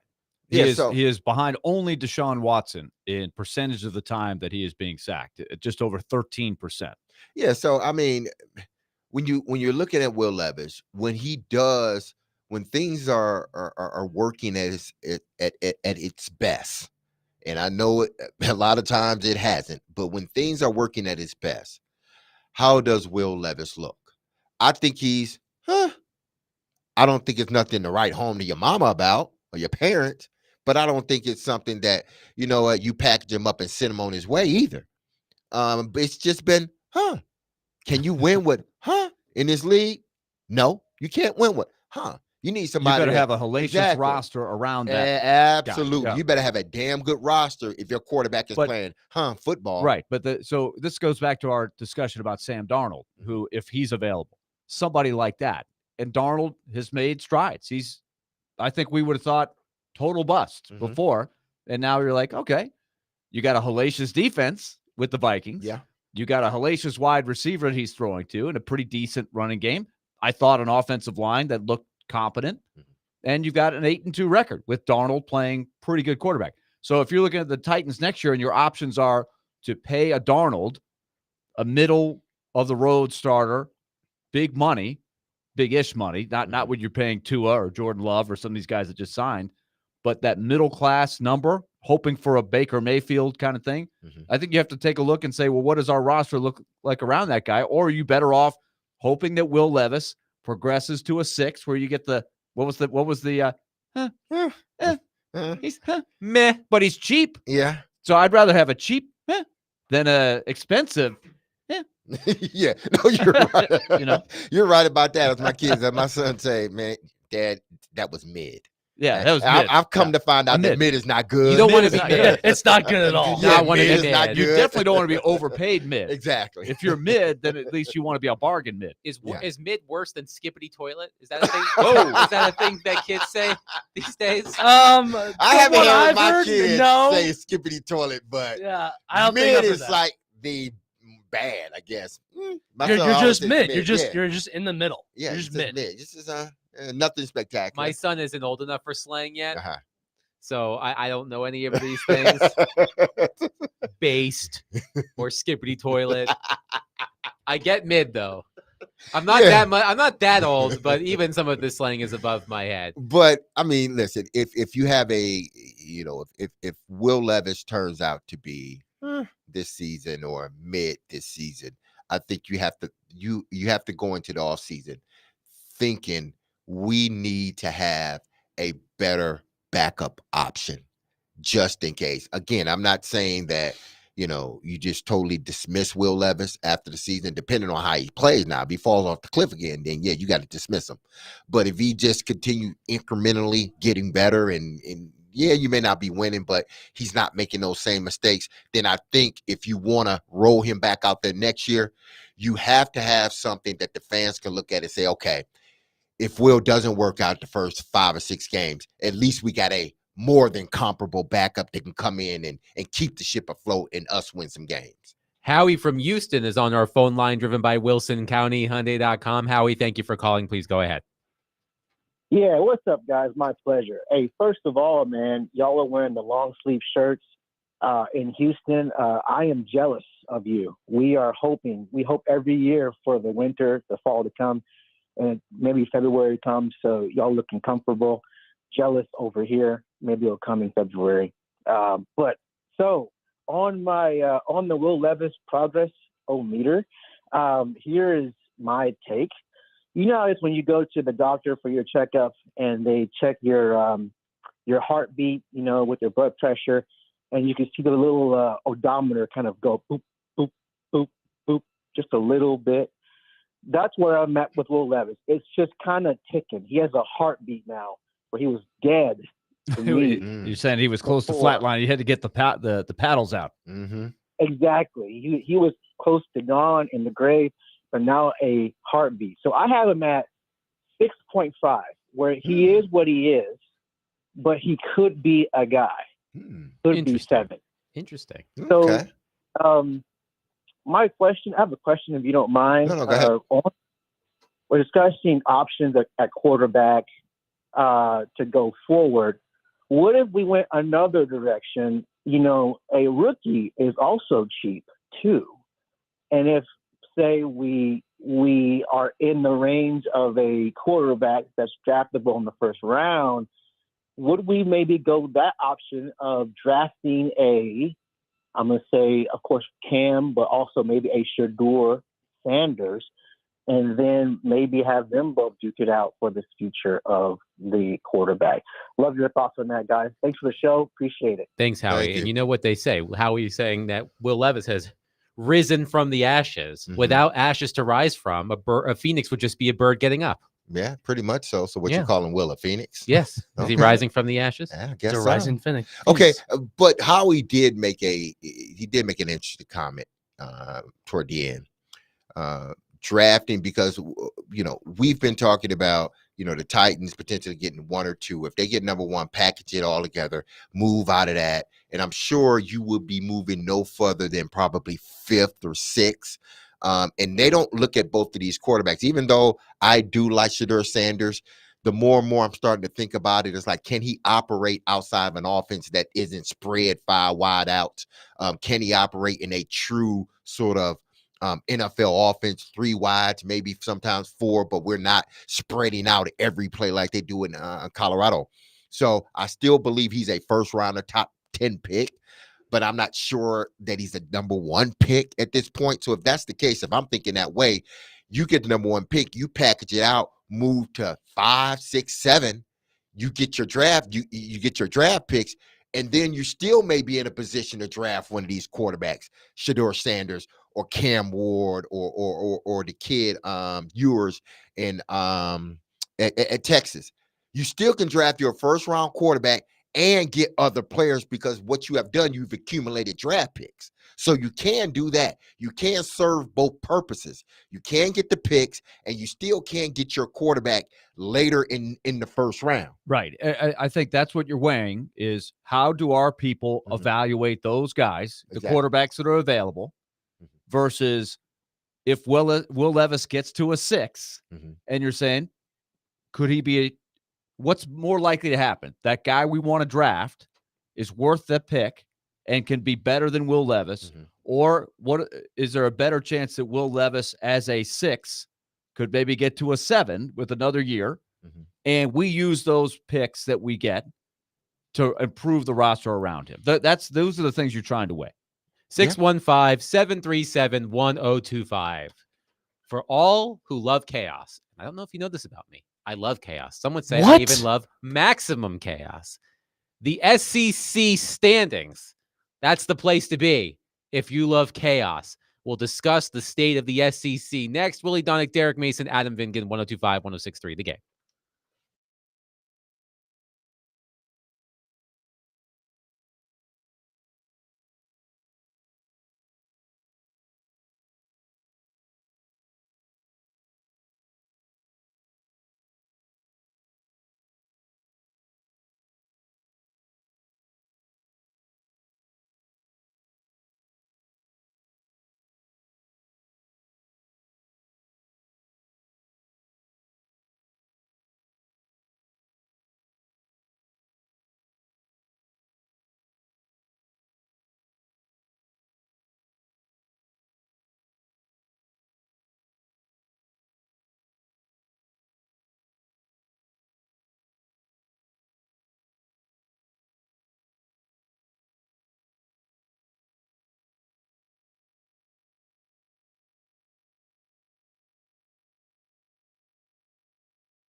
D. Mace, Finnegan, and Donick, 102.5, 106.3 The Game. Broadcasting from the Busy Bee Plumbing, Heating, and Air Conditioning Game Nashville studios, home of the $99 yearly Beehive membership, where the buzz is always about great service. Willie Donick, Derek Mason, and Adam Vingan here with you. As we all know, I'm a big fan of chaos. Sometimes maximum chaos. You've mentioned that a few times. I have. You might hear it at least 3 times a day. Yeah, on it this might be on station. the intro, maybe. You might hear it at 11 o'clock, 12 o'clock, and 1 o'clock every weekday afternoon. The SEC. Our hope is alive for a 6-team tiebreaker. It could happen. You're getting a your chance. wish. You're getting your We're getting wish. there. Texas A&M, Georgia, Tennessee, Ole Miss, and Alabama. So here's where things stand. As I said, Texas and Texas A&M, who play each other next week, Mhm. are both 5-1. Georgia is 6-2. They are done with their SEC schedule. They have 2 games remaining, but they have played all of their SEC games. So Georgia is done at 6-2. Tennessee is 5-2 with a game at Vanderbilt next week. Ole Miss and Alabama are both 4-2. Ole Miss is at Florida and home to Mississippi State. Alabama is at Oklahoma and home to Auburn. So here's how things could shake out. According to Seth Emerson at The Athletic, there is one clean but not very likely way for first and second place to be settled to determine the entrance in the SEC title game. Texas and Texas A&M both win next week, and Tennessee, Ole Miss, and Alabama all lose at least one more game. That would leave Georgia playing the winner of Texas and Texas A&M in the SEC title game. Mhm. Everybody has that. Otherwise, according to Emerson, this will come down to the newly installed SEC tiebreakers. The first tiebreaker is head-to-head. The second is record versus common opponent. The third is record against top teams in the standings and working your way down. Emerson says it is unlikely any of the top 3 tiebreakers will settle it, which means we have to go to number 4. The combined record of teams' conference opponents, in essence, schedule strength. As of now, here are the combined opponents' records for the 6 contenders, including future opponents. Alabama at number 1, 27-26, followed by Texas A&M, Georgia, Texas, Tennessee, and Ole Miss. So based on that tiebreaker, it would be Alabama versus the winner of Texas and Texas A&M in the SEC title game. There's a lot to figure out, and that's the best part about all of this, is that we are far from figuring out what the standings are going to be in the SEC. Yeah, we are. I'm just looking at this, and I would love for it to come down to, as you coined it, maximum chaos. I would love for it the last day to come down to maximum chaos. I think that's what we all want, in a sense. That's alluring to me, at least. But if you look at these teams, to me, watching every team that's in the top 10 or top 12 that's eligible for a potential playoff berth, Georgia is still the best team to me. They've had the hardest schedule. They started off with Clemson, and Clemson has turned out to be a pretty good team.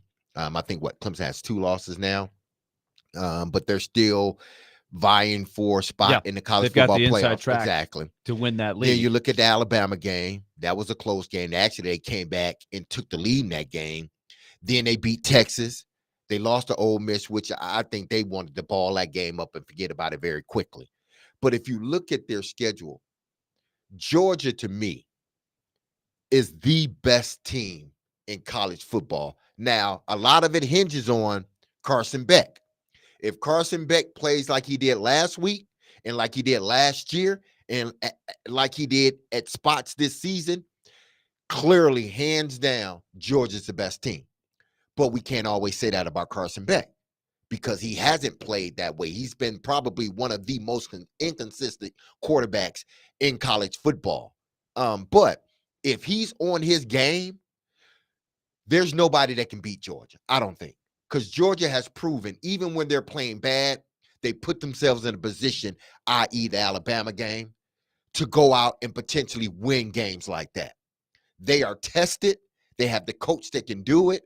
I just think this is the best team in the country, and their schedule, to me, was the hardest schedule in the country. And they proved that, hey, listen, we're still a top-tier team. You got to understand, This is the team that last year lost one game and didn't make it to the playoffs because they lost in the championship game.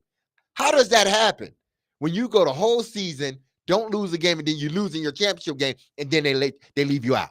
That shouldn't happen. But to me, Georgia hasn't dipped too far from where they were last year. A lot of it is because their quarterback is so inconsistent, and he wasn't that way last year. There's a couple of things to consider here. Number one, I think these leagues that have this enormous list of teams, the number grows every 2 or 3 years. They add a couple more. The number 4 tiebreaker, which it very well could go down to, right, is what? Your opponent's conference record, combined record of your conference opponents. But that's flawed because not everybody that implies that everybody's playing the same schedule, and you're not. So you could have had a really tough game. I saw this, and I don't know which athletic writer it was, but he was comparing, for example, in the college football playoff, who's a tougher opponent to play, Kentucky or Colorado State? He was making Kentucky's record is not very good, right?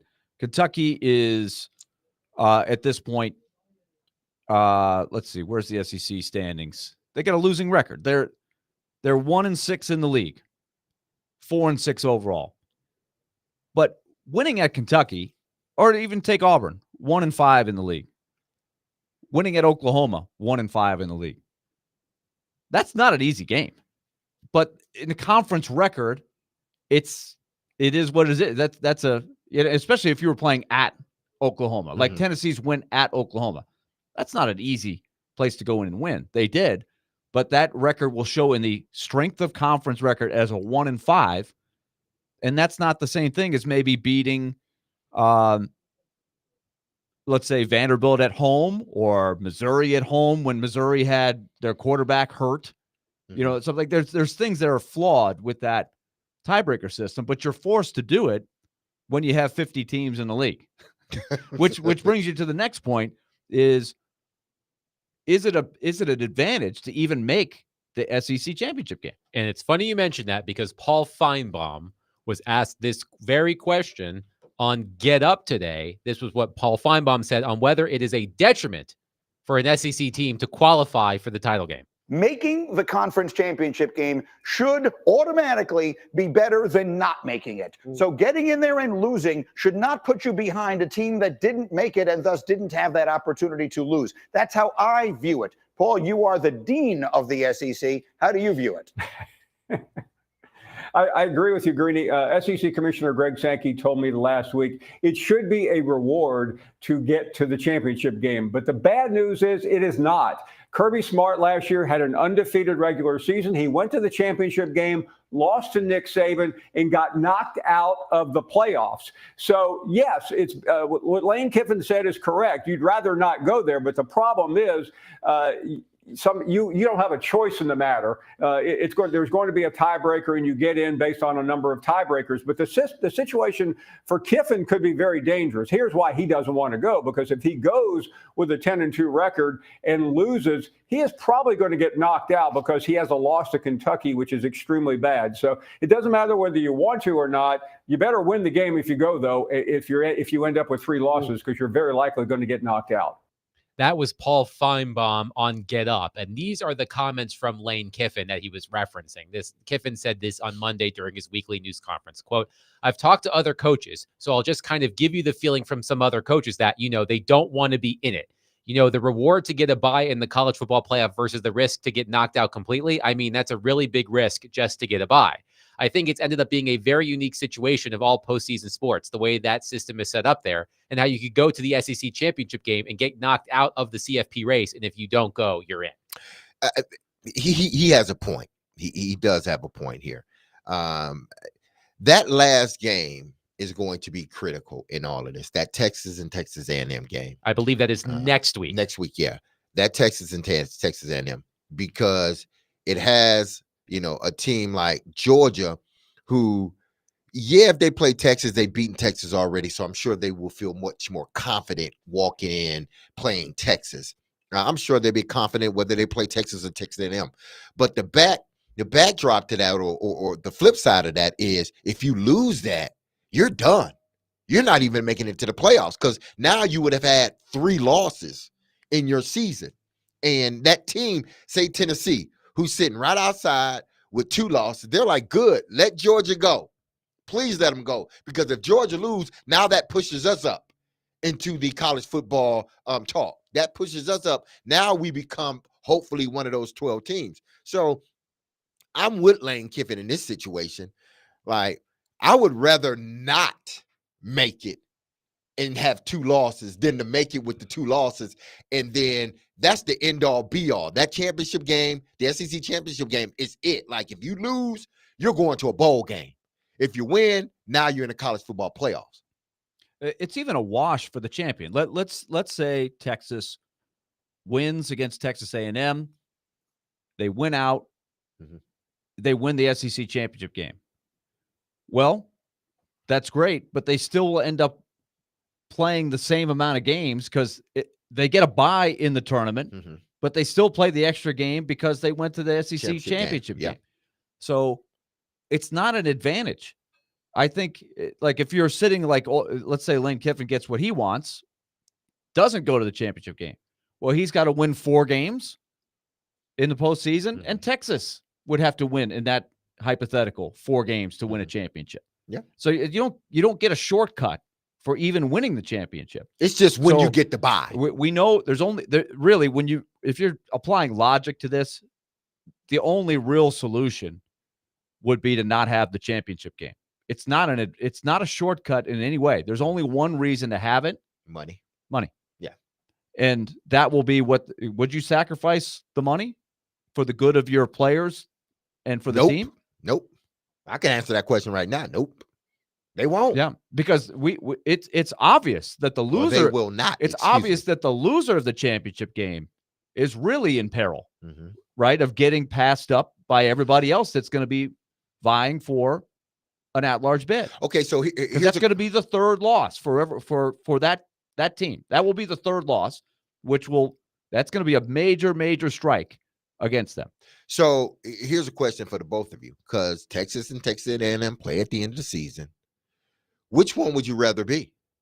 Would you rather be the losing team or the winning team? Because you figure whoever loses that game, they still, in theory, they still should make the college football But you're going to playoffs. be in a big pile of teams that have 2 losses, right? Yeah. You get thrown in there. But even if you make a championship game and lose in a championship game, Then you got 3 losses. You're still in the position you were in had you not made it. Yeah. It's quite the conundrum. I think there's I going to love be it, some though. very Don't you? upset. There's going to Yeah. be some very upset SEC teams Mm-hmm. at the end of this whole thing. Nicole Auerbach of NBC Sports tweeted this earlier. Willie, you brought this to our attention. She said, quote, "There's no real need for conference championships with the college football playoff. You could go by standings and save the wear and tear. But those games are valuable to the leagues themselves. So teams sitting guys / trying to avoid playing in them is a bit of a nightmare. Fans will hate to hear it, but that's part of the appeal for the SEC and Big Ten regarding their multiple automatic qualifiers idea. You could guarantee spots for both participants in the title game. You could have a 3rd place game too with an automatic qualifier at stake." It's another thing that I think coaches have never had to deal with before, but the grind of marching to a championship, even for the teams that make it, you have to be thinking, can I win 4 games? Because there's going to be attrition of your roster to win 4 postseason games. That's an extra month of huge high stakes games. So like if you're thinking, hey, I gotta win, I gotta play in this SEC championship game and then win 4 games. That's what the loser of Because either way, you got to play in 5 games. Well, 4. If you lose a championship game and then still get a bid at large, then you've got to play in that championship game and then play 4 postseason games to win the you whole got to thing. essentially play 5 games. That's huge. Yeah. Now the winner gets the bye. Yeah. But so it's not a real advantage because you still got to play the championship game. But that's only. It's messed up. You come back to the same conclusion. Why are we having this championship game? But that's only really when you're talking about, let's be honest about this. That's only really if you're talking about the Big Ten and the SEC. Yep. Big 12 or the ACC, they don't have to worry about that part. We have one texter, Xavier, on our text line saying he's a Georgia fan. I don't want them to make the SEC championship. Exactly. We are Yeah, guaranteed into the exactly. playoffs with a 3-week break before the playoffs. Yeah, you're right. So if I'm Georgia, I'm like, hey, listen, I don't want to go. I really Right. don't. There's Y'all something wrong find with it that out. logic. Exactly. That's not what you should want. How Right, right. valuable is your championship game if that's the feeling of It's more than not one team in valuable. your league? Yes. At Don't least play it. not this year. So don't play it. It would be more detriment to your program than it would be valuable. In a sense, I guess. What do we think about Tennessee now after they lose to Georgia? I'm looking at the projections for the next college football playoff rankings by Heather Dinich at ESPN. She has Tennessee as the first team out after losing to Georgia, with their toughest remaining game being here on November 30th at Vanderbilt. She writes, the Vols were number 11 in the projected ranking, but they get bumped out of the bracket because BYU needed a spot as the 5th highest ranked conference champion. The safest place to be in the committee's ranking is 1 through 10. So is there any path that Tennessee has? I mean, not only do they need to win, but they need multiple other teams to fall by the wayside. Yeah, there's To not get into even the teams in playoffs? there. What do you think? I mean, I believe we could talk about the SEC title game, or do you think the playoff in general? Well, they were ranked what, 7th last week in the poll. They were ranked Yes. 7th. This week they might fall out of the top 10. They'll fall out of the top 10. So where are they? Are they 11 or are they 12? I think the They're way right they on the looked, bubble. I think the way they looked in that second half against Georgia, that may have doomed them. And then depending on how they play against Vanderbilt, because that's not easy out for them. They have just as the odds are just as much on, I believe, on Vanderbilt's side with winning that game than it would be on Tennessee's side as well. I think Tennessee should root for Vanderbilt against LSU because Yeah. that might put Vanderbilt back onto the fringe of the top 25. And you're going to Vanderbilt. You want that Vanderbilt win to carry some weight. Yeah. Let's assume that they don't make the SEC championship game, which I think you're telling me all the tiebreakers and the projections right now don't have them as a great shot of making. According to ESPN, the Volunteers have a 0.3% chance of making their conference championship game. Okay, so they need to that's make out. it as an at-large, and they're probably going to be left out of this one tonight. And that You shouldn't- think? That's, yes, I think that's the consensus. Maybe they sneak in the last one, but they're going to be bubble. Either way. ESPN's projection has them as the first team out. Yeah, but let's tonight. not worry about what happens tonight. The key question is, can the Vanderbilt win carry some weight for them? If indeed they win that if game. they win, well, obviously we know Vanderbilt would love nothing more Mhm. than to be the team that knocks them Spoiler. out of the playoffs, right? That would be the ultimate Vanderbilt fans' dream right there. That would make their year. But if they are able to win out, you want the Vanderbilt game to carry weight, and then you probably need one or two of these other teams to lose. And you hope the committee puts you in there. But that first team out, whoo, there's Yeah. going to be some angry teams. Yeah, Right now we're looking Who at- would Tennessee be did the other themselves. teams? Who are the other teams besides Tennessee? So as the first first team? four out, according to ESPN's projection, Tennessee is the first of the first four out, Mm-hmm. followed by SMU Yeah. at 9 Right. and 1, Colorado at 8 and 2, and Clemson at 8 and 2. But SMU is the leader in the ACC. Mhm. They're undefeated. So their only loss is to BYU. So they are going to have a chance to play their way in and get a bye for that matter, right? That's where Yeah, Big 12. that's what SMU has going for them. They control their own destiny, basically. Is SMU leading or is Miami leading? SMU's undefeated in the conference. Oh, that's right. They are. They are 6 and 0. Miami lost a couple weeks ago. That's right. Clemson is Georgia 7 Tech. and Clemson is 7 and 1 in the ACC. Miami is 5 and Right. 1 in the ACC. It's looking like Clemson versus SMU, unless SMU stumbles. a storied rivalry Yes, between in Clemson, the Atlantic Coast Conference. yeah, between Clemson and SMU. But this projection from ESPN for tonight, I know it's there are many more of these to come. Top 4: Oregon number 1, Texas 2, Miami 3, Boise State 4. First round matchups: number 9 Alabama at number 8 Notre Dame, number 12 BYU at number 5 Ohio State, number 11 Georgia at number 6 Penn State, number 10 Ole Miss at number 7 Indiana. Those are the projections. Man, for but ESPN. you almost, I shouldn't say this, but Go you ahead. you almost feel bad for UT because like Ole Never. Miss, like Ole Miss, it's like the playoffs was designed for teams like y'all that in previous years, your fan base was like, oh, we only lost this many games last year. We should be in. Look at who we beat. We beat Alabama. Yada, yada. But then you have an opportunity to do it this season, and you lose against Arkansas, which you shouldn't have lost to. And then you come out and you play bad in the second half against Georgia, and Georgia basically just owns you in that second half. It wasn't even close. So now you're in a position like, man, now we need a lot of help just to get into the college football playoffs. Whereas it shouldn't have been this way with UT this year nor last year. Now, I know last year was different because their quarterback got hurt. But this year and last year were your prime opportunities to get yourselves into the college football playoffs. And y'all found a way to mess it up each time. Well, how many ultimately will the league get in? The league champion will get in. We know, will there be 4 think at it'll be large 4. or 3? And 'cause Including that could get hairy. including the champion? Including the champion, that's automatic. Will they get 3 additional or 4? Oh, I think 3. I don't think they'll get 4. I'll See, say I think 3 and 4 total, including the champion. 3 at large. Yes. Well, to see that leaves somebody who's going to be in the A top couple of teams. I mean, that leaves a very good team out sitting there probably with 2 losses. Steve is on our phone line, driven by WilsonCountyHyundai.com. Steve, thank you for calling. Please go ahead. Hey guys, I just want to make a comment. See what you think about it, the conference champion. If you win your conference, do you get home field in the first game?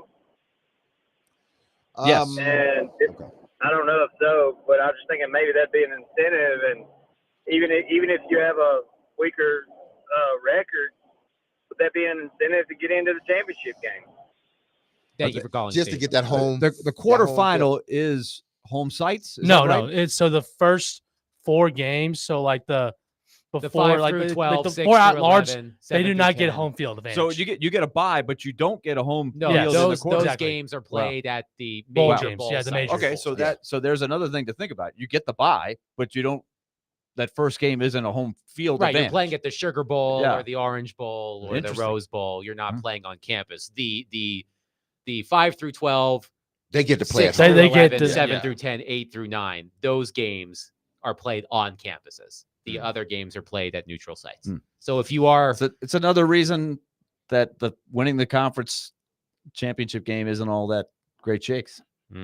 615-737-1025. Coming up next, Vanderbilt head football coach Clark Lee will join us. Vanderbilt had an off week last week. They are back in action this week at LSU. We will preview that game and more with Clark Lee. Coming up next, Willie Donick, Derek Mason, Adam Vingan, 102.5, 106.3 The Game.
Chase Vingan and Donick, 102.5, 106.3 The Game. Willie Donick, Derek Mason, Adam Vingan here with you, joined on our phone line, driven by WilsonCountyHyundai.com, by Vanderbilt head football coach Clark Lea. The Commodores are back in action this weekend at LSU. Clark, as you get your team back into a rhythm after reconvening following your off week, where has been your primary focus as you prepare for LSU this weekend? Well, the focus last week was just to try to get our the top end of our depth chart healthy. Guys that have played a bunch of snaps, we needed to take care of them. So we pulled back on the football activity. Those guys trained and conditioned, but really spent time on their bodies and spent time in recovery. We practice kind of our depth players and our young players, and I thought it was a great week that way, and we had a lot of fun on the field, getting to scrimmage some and that sort of thing. But that's been the focus. I think to start out, I thought we had an extra practice on Sunday where we normally just meet. We got out on the field and moved around a bit. I thought it was spirited and good. Today was another good day. It seems to me like we got a little spring back in our step, but in the season, you're never fully recovered. So we're still being conscientious about how much we're out on the field, how much hitting we're doing. Again, the goal is that we're taking a healthy and fresh team to LSU to play a tough team in a tough environment. Clark, a visit to LSU is always difficult, but when you consider the fact that LSU as a team has been reeling as of late, 3 consecutive losses to some tough teams. They lose at Texas A&M. They lose at home to Alabama. They lost last week at Florida. When you consider where LSU is as a team, I mean, I can only imagine that environment becomes even tougher for your team this weekend. Yeah, this is a prideful program and a prideful fan base, and they're both the team and the fans will show up with a point to prove. And, independent of all that, I mean, our success this year has all started with a focus on us and on our performance. And so that's been my push to the team. We understand the challenging environments in this league. It's part of the reason that you want to play in the SEC. We also understand that, every team in conference that we play against is good. They're skilled, and, we have to focus on our strategy, on our identity, making sure that's intact in our process so that, it's there for us when we need it on Saturday. And that's where we'll focus our energy. We'll work through some crowd noise and things like that. But on the whole, the game's going to be about our connection to our identity, our strategy, and the ability for us to execute over 4 quarters. We'll talk with Clark Lea, head football coach of the Vanderbilt Commodores, who will be at LSU this weekend. Now, Coach, prior to the bye week, that South Carolina game, to me, it just looked like your team, the bye week was much needed. It looked like your team was a little bit tired. What did you learn from that game heading into your bye week? Things that you can correct moving forward? Well, I think to your point, the biggest correction we need to make was just getting the guys rejuvenated. I started to see this set in when we played Auburn, to be honest with you. I just felt like in all 3 phases, I saw a tired team. And some of the conversations I had with guys after that game,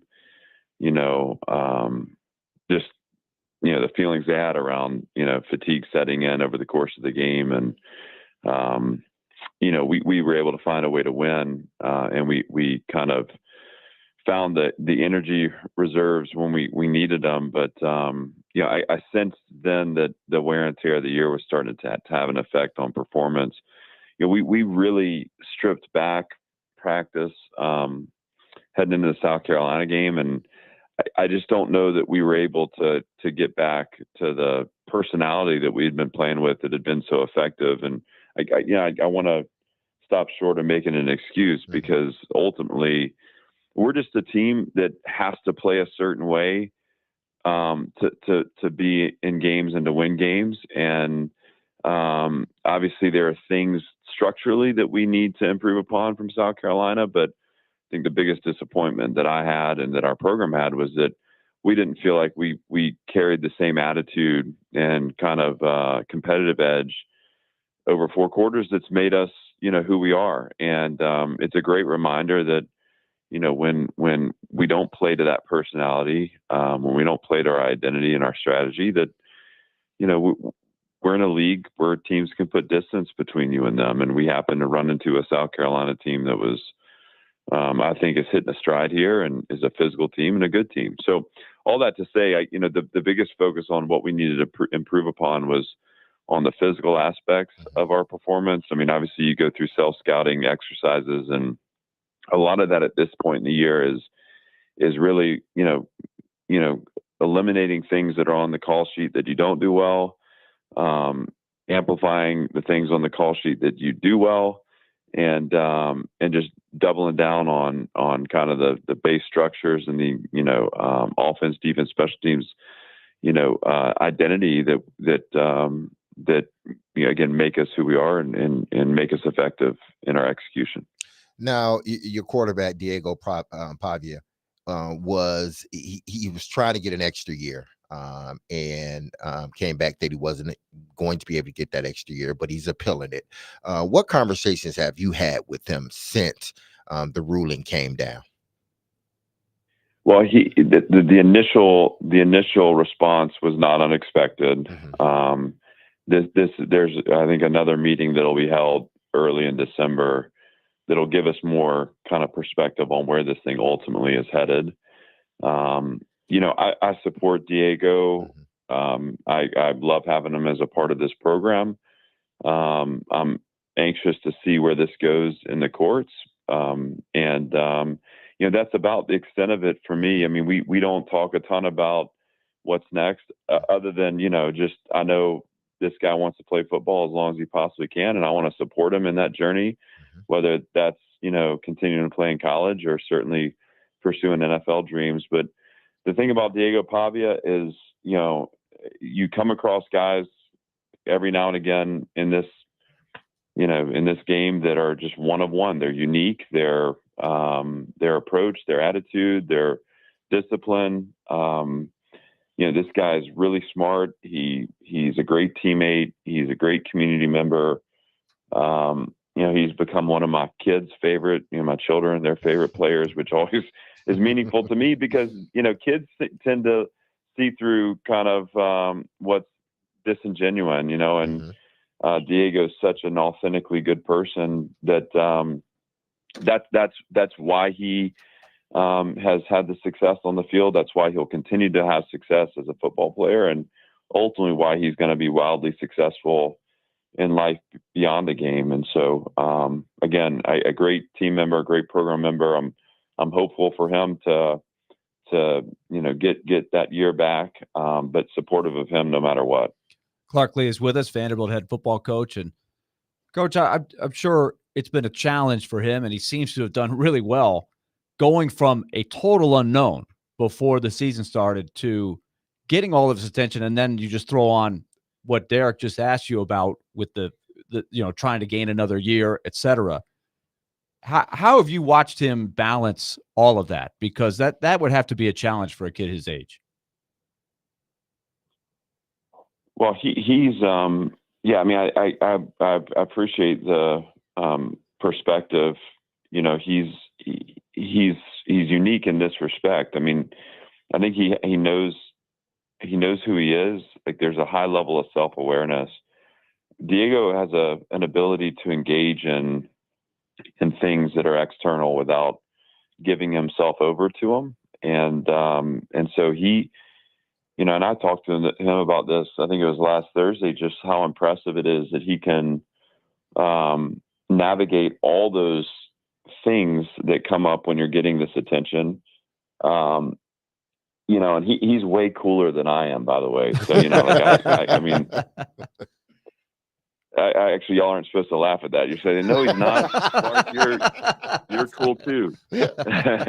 You're cool, just not as cool. Different kind of cool. Exactly. Yeah. So anyways, yeah. I mean, I think there's a maturity there.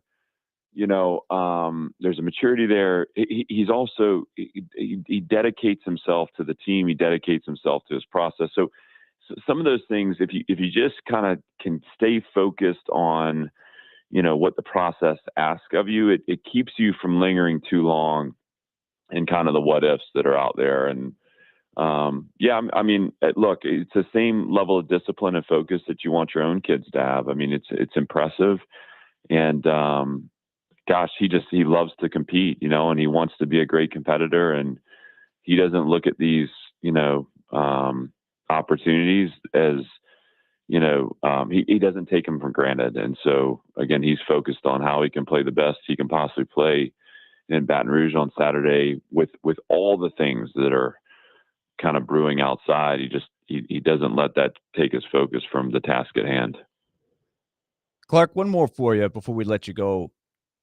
I'm curious, the evolution, that the scheme that Jerry Kill, Tim Beck have brought in there with Diego and company. It's been such a joy to watch all of the details to it. How do you feel that they are doing with, as the league studies it and you get deeper in the league and they've seen more of the reps, how they keep trying to innovate and try to adjust to have a few more tricks up their sleeve? Well, I think the first thing is, what you see is we're not getting cheap yards anymore. Right. So we can't bank on, guys being out of gaps or chasing motions. And so it's exposed a little bit this need to just improve performance, the fundamental tactical performance of our own team. And that's, we've also played against some really good defenses too, which are going to contest space just based off who they are, and now, we have to find ways to design space. So we've done that to a point, in some areas. Obviously the run game has kind of lagged behind. And then I think in the South Carolina game, you also saw this, just that it felt like Diego was under pressure a bunch. And I know that we've focused a lot on, just the ins and outs of our front play and how we, how we identify things, but also just the fundamental technical aspects that are going to allow for performance. In the end, they're going to have 11 and we're going to have 11. In football, once you get past the window dressing and the motions and shifts and trades and formations, you have to be able at some point to create leverage, to win leverage, to move people, and to create space. And some of that is going to be sticking with the design we've lived in, but just doing it a little bit better. And some of it, like you say, is maybe coming up with a couple other options that give us opportunities to find different space or find different leverage points that we can win. I hope through all of it that a fresher team is a team that protects a little better, that blocks a little better, and that finds ways to get open a little more effectively. And that was, our primary focus last week, was just getting guys back healthy. Vanderbilt head football coach Clark Lea joining us on the program as he does every Tuesday afternoon. Clark, thank you so much for joining us. Good luck this weekend at LSU. Thanks, guys. Y'all take care. Clark Lea joining us on the program. Vanderbilt back in action at number 22 LSU this weekend. 615-737-1025. We'll wrap up the show next. Willie Donick, Derek Mason, Adam Vingan, 102.5, 106.3 The Game.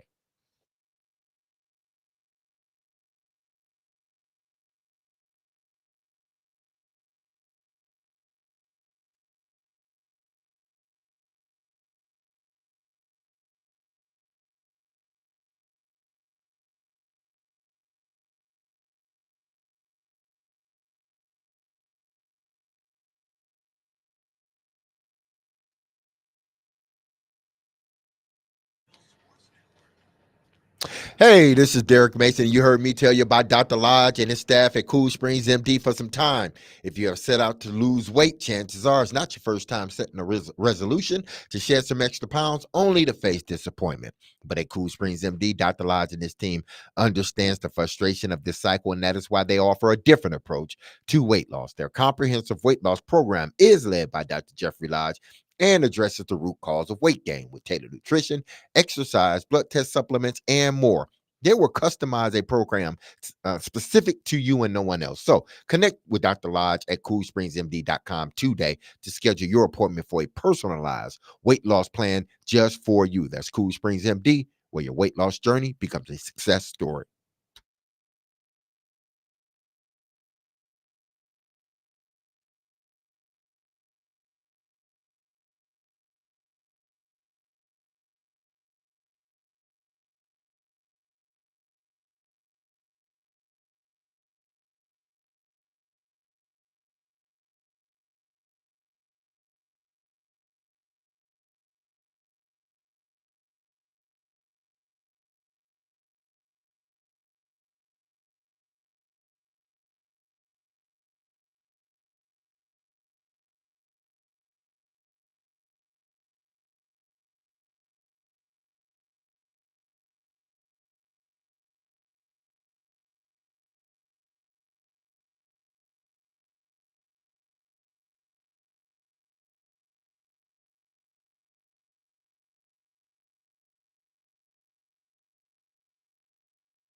D. Mace, Vingan, and Donick, 102.5, 106.3 The Game. Stillman and Company coming up next at the top of the hour.